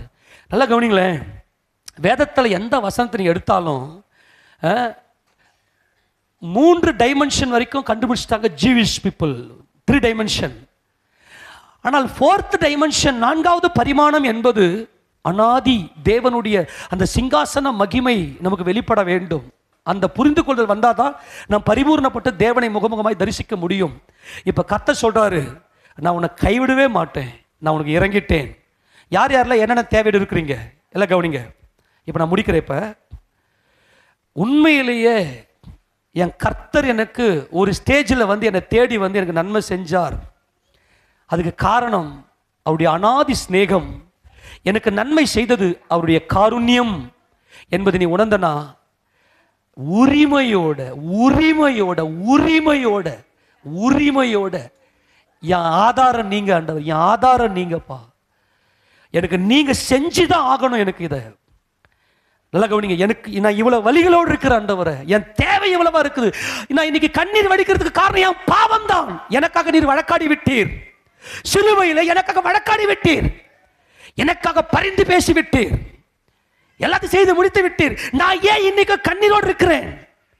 நான் உங்களை ஆராதிக்கணும்னா என் இருதயத்தில் பூரணமாய் உண்மை தரித்துக் கொள்ள வேண்டுமே. ஆனால் எனக்கு இவ்வளவு வேதனைகள் இருக்கிறது, நீ எனக்கு செய்யும். எத்தனை பேர் தைரியமா கேட்கிறேன் இன்னைக்கு? எத்தனை பேர் அந்த தைரியம் இருக்கு? எத்தனை பேர் கேட்கிறேன் இன்னைக்கு? என்னால முடியும், நான் போய் எல்லாத்தையும் செஞ்சிருவேன்னு சொல்லிட்டு ஓரியே தவிர இந்த உரிமை இருக்குதா இன்னைக்கு உங்ககிட்ட? அவர் பக்கத்தில் நிற்கிற கேளுமா, என்ன புரிஞ்சு கேளு. நான் உயிரிலே வாழ விரும்புகிறேன் என்று கர்த்தர் சொல்லி ஆதாரமே அவர் தான். அதான் மோசே இஸ்ரவேல் ஜனங்களுக்கு சொல்லிக் கொடுத்தார். ஒரு ஸ்திரீயானவள் தான் கர்ப்பத்தின் பிள்ளைக்கு இறங்காம இருப்பாளா? அவெல்லாம் மறந்துடுவாங்க. இப்போ ஒரு எத்தனை தாய் வந்து தான் பிள்ளைங்க சாகாம காக்க முடியும்? சொல்லுங்க பார்க்கலாம். எத்தனை தாய் தான் பிள்ளைங்க சாகாம காக்க முடியும்? மறந்துடுவாங்க. அவங்க மறக்கலாம். ஆனா உன்னை உலக தோற்றத்துக்கு முன்னதாக சுமந்த என் கர்ப்பம் மறக்காது. அல்லேலூயா, ஆமேன் சொல்லுங்க பார்க்கலாம். ஆமேன் சொல்லுங்க பார்க்கலாம். அல்லேலூயா. எத்தனை பேர் தைரியமா இருக்கு இன்னைக்கு? எத்தனை பேர் தைரியமா இருக்கு? தைரியமா இரு. அவர் கண்களை உன் மேல விட்டு விலகவே இல்லை. அவருடைய காருண்யம் உன்னை பெரியவனாக்கு. அவர்தான் அவருடைய காருண்யம் தான் உன்னுடைய கேடகம். எடுத்து வாசிங்க ஒரு சில வசனங்கள். உபாகமத்தில் அங்கே மோசே இஸ்ரவேல் ஜனங்களுக்கு ஒரு மாபெரும் சத்தியத்தை வெளிப்படுத்தி காண்பிப்பார். எடுத்து வாசிங்க. உபாகமம் 33வது அதிகாரம் 27ஆம் வசனம். வேகமா வாசிக்க பார்க்கலாம். அனாதி தேவனே உனக்கு அடைக்கலம், அவருடைய நித்திய புயங்கள் உனக்கு ஆதாரம். ஆமேன் சொல்லுங்க. அனாதி தேவன் தான் உனக்கு அடைக்கலம். வந்துரு அவருக்குள்ள இயேசு என்ற நாமத்துல வந்துரு. அவர் தான் உனக்கு அடைக்கலம். அவருடைய நித்திய புயங்கள் தான் உன்னுடைய ஆதாரம். ஏமா கவனி, உன் ஆதாரம் யாருப்பா? நீ எந்த ஆதாரத்தில் நீ உருவாக்கப்பட்டாய்? எந்த ஆதாரத்தை உருவாக்கப்பட்டாய்? எங்க நீ பேஸ் போடப்பட்ட? ஒரு வீடு கட்டினா பேஸ் போடுறல்ல, ஆதாரம் இருக்குல்ல. நீ எங்கே ஆதாரம்? உன்னுடைய ஆதாரம் எங்கே இருக்கிறது? இயேசு. எல்லாம் சொல்லுங்க பார்க்கலாம். அவருடைய புயங்கள், அவருடைய கரங்கள், அவருடைய கர்ப்பம், அவருடைய கர்ப்பத்தில் உற்பத்தியானவன் நான். உலக தோற்றத்துக்கு முன்னாடி அவரில் மனமகிழ்ச்சியா இருந்தவன் நான். அவரே என்னுடைய ஆதாரம். அதனால கர்த்தர் சொல்றாரு, அவர் உனக்கு முன் நின்று சத்துருக்களை துரத்தி அவளை அழித்து போடு என்று. உன் சத்துருவை இன்னைக்கு ஆண்டவர் அழிக்கிறார். ஆமென் சொல்லுங்க பார்க்கலாம். எல்லா மீதியானிய, அமலேக்கிய, எல்லா கிழக்கத்திய புத்திருடைய ஆவிகளை கர்த்தர் இன்னைக்கு நிர்மூலமாக்குகிறார். ஆமென் சொல்லுங்களேன். ஏன்? அவருடைய காருண்யம். ஆமென். அவருடைய காருண்யத்தில் என்னை இழுத்து கொண்டார். அவருடைய இரக்கங்களினால் உன் தேவைகள் எல்லாம் சந்திப்பேன். உன்னுடைய தேவைகள் எல்லாம் நான் கொடுத்ததை அல்ல, கொடுத்தவரை நீ ஆராதிப்பாய். 2 சாமுவேல் 22:36 வாசிக்கலாம். 2 சாமுவேல் 22:36 வேகமா வாசிங்க பார்க்கலாம். 2 சாமுவேல். உம்முடைய ரட்சிப்பின் கேடகம். ஆமென். எனக்கு தந்தீர். உம்முடைய காருண்யம் என்னை பெரியவனாக்கும். ஆமென் சொல்லுங்க பார்க்கலாம். அப்பா, அவருடைய காருண்யம் உன்னை என்ன ஆக்கும்? பெரியவனாக்கும். அவருடைய காருண்யம் என்னுடைய கேடகம். அவருடைய காருண்யம் என்னது? கேடகம்னா என்னதுங்க? கேடகம்னா என்ன? யுத்த காலத்துக்கு போகும்போது, போருக்கு போகும்போது ஒரு கையில வாளையும் ஒரு கையில கேடகம் வச்சிருப்பாங்க. கையில் இருக்கிற வாள் எதிரியை வெட்டுறதுக்கு, கேடகம் எதிரிகிட்ட இருந்து நம்ம காப்பதற்கு. ஆமென். மரணம் என்கின்ற எதிரி நமக்கு முன்னாக நிற்கிறான். இன்னைக்கு வரைக்கும் நான் அழியாமல் இருப்பது அவருடைய காருண்யம். ஆமேனா? அவருடைய காருண்யம் என் கேடகம். சத்துரு என்னை விழுங்காமல், சத்துரு என்னை நிர்மூலமாக்காமல், மரணமாகிய சத்துருவை ஜெயமெடுத்தது அவருடைய காருண்யம். அவருடைய காருண்யம் என்னுடைய கேடகம். அவருடைய காருண்யம் உன்னை பெரியவனாக்கும். ஆமென் சொல்லுங்க. ஆமென் சொல்லுங்க பார்க்கலாம். யாருடைய காருண்யம்? இயேசு ராஜாவுடைய காருண்யம். காருண்யம் என்ன? தாய்க்கு உண்டாகிற அந்த இரக்கம், அந்த தயவு அவரிடத்தில் இருக்கிறது. ஏன் அவரிடத்தில் இருக்கிறது? அவரே அனாதியில என்னை சிருஷ்டித்தவர். அவர் அனாதியாய் என்னில் அன்பு கூர்ந்தவர். அதனால அவருடைய காருண்யம் என்னை என்ன வாக்கும்? என்னை பெரியவனாக்கும். ஆமேனா? அடுத்த வசனம் சங்கீதம் 5:12 வாசிங்க பார்க்கலாம். வேகமா வாங்க. சங்கீதம் 5:12. சங்கீதம் 5:12. கர்த்தாவே, நீர் நீதிமானை ஆசீர்வதித்து, நீர் நீதிமானை ஆசீர்வதித்து காருண்யம் என்னும் கேடகத்தினால் அவனை சூழ்ந்து கொள்ளுவீர். எல்லாரும் ஆமென் சொல்லுங்களேன். பாருங்க, என்ன பாருங்க அம்மா, எனக்கு பாருங்க. கேடகம் இருக்கா? அவன் வில்லு வால் எல்லாம் சுழட்டி அடிப்பான் நம்மளை சாகடிக்கிறதுக்கு. அப்ப கேடகம் இருக்கும்போது அப்படியே எல்லாவற்றையும் இந்த கேடகம் தடுத்து கொள்ளும் இல்லையா? கிறிஸ்து இயேசுவினுடைய காருண்யம் என் கேடகம். ஆமேனா? இன்னைக்கு வரைக்கும் நாம் அழியாமல் இருப்பது கிறிஸ்துவினுடைய காருண்யம், அவருடைய இரக்கம். ஏன் அவர் என் மேல் இவ்வளவு காருண்யமா இருக்கிறார்? அவர் என்னை அனாதியிலேயே என்னை பார்த்து விட்டார். ஆமென். அன்பான தேவஜனமே, அவருடைய காருண்யம் உனக்கு கேடகமா இருக்கிறது. உனக்கு ஒரு தீங்கும் வராது. ஆமேனா? உனக்கு ஒரு தீங்கும் வராது. கர்த்தர் உன்னை அழைத்தவர், உன்னை காக்கிறவர். அவர் உன்னை என்றென்றைக்கும் கைவிடாத தேவன். அவர் உன்னை காக்க வல்லவர். 18 சங்கீதம் 35 வசனத்தை வாசிக்கலாம். 18:35 வேகமாய்த்து வாசிங்களேன். உம்முடைய ரட்சிப்பின் கேடகத்தை எனக்கு தந்தீர். உம்முடைய வலது கரம் என்னை தாங்குகிறது. உம்முடைய காருண்யம் என்னை பெரியவனாக்கும். என்ன வாக்கும்? காருண்யம் என்ன வாக்கும்? ஆமென். இன்னைக்கு நீ தாழ்ந்து போயிருக்கிறியா? உன்னை பார்த்து ஜனங்களா சிரிக்கிறாங்களா? நீ தலை குனிஞ்சி போறியா?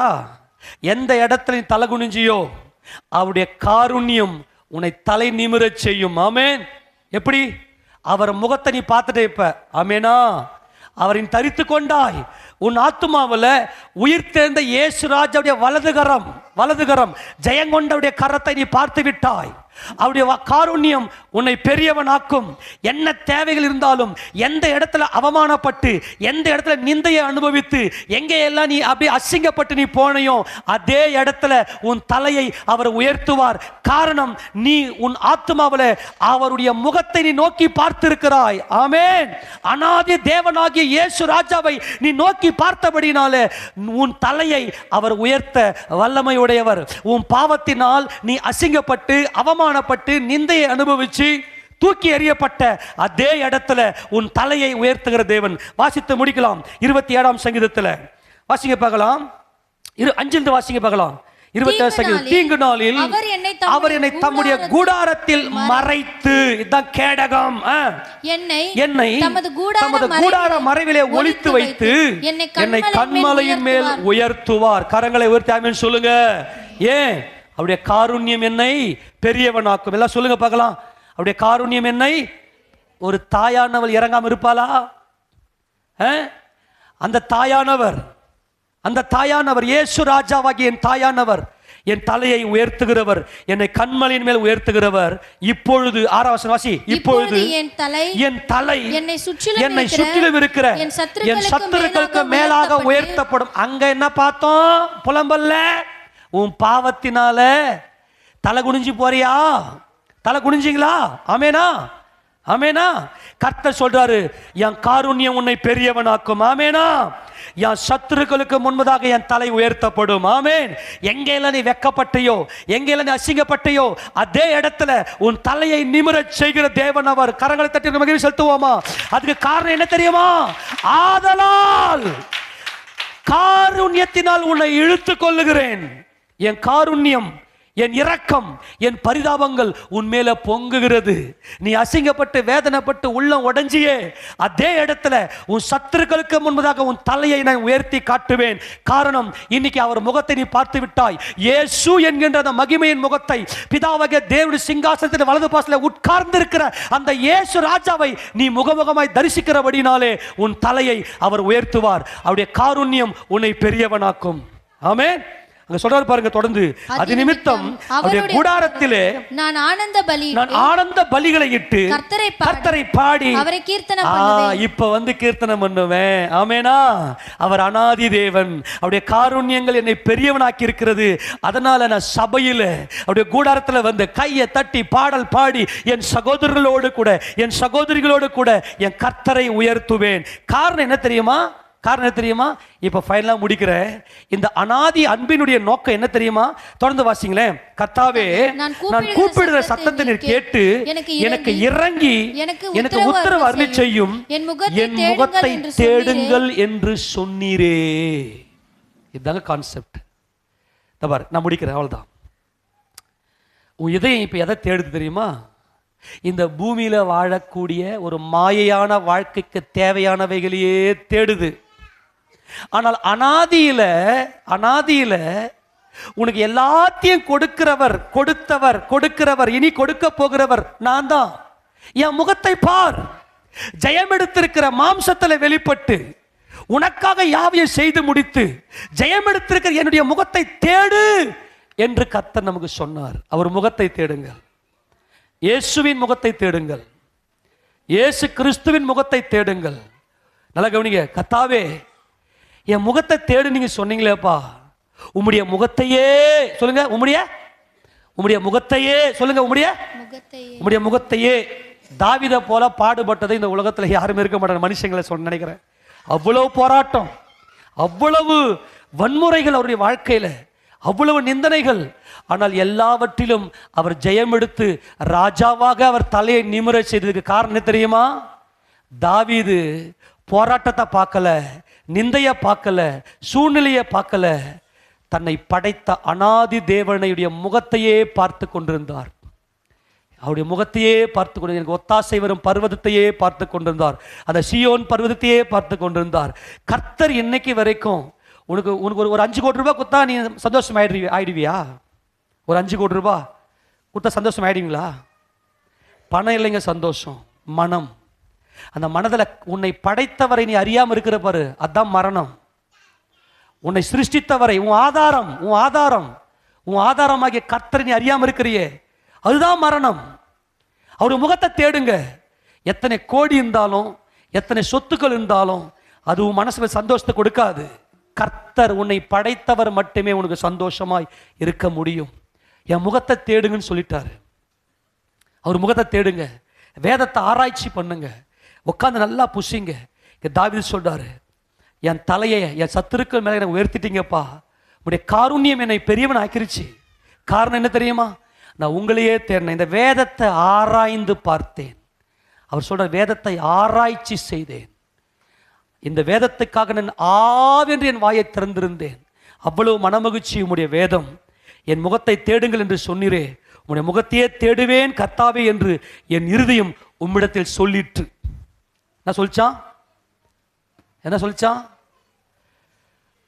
என்னுடைய இருதயம் சொல்லிச்சு ஆண்டவரே, அப்பா நான் இனி இந்த உலகத்துக்குரியவைகளே அல்ல, நான் உம்மையே தேடுவேன். நீர் எல்லாவற்றையும் எனக்கு கொடுத்து என்னை பெரியவனாக்குவீர். ஆமேனா?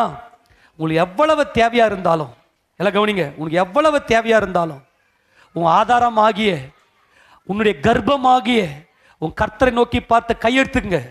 ஆண்டவரே எனக்கு இறங்கும் ஐயான்னு சொல்லி அவரையே தேடுங்க.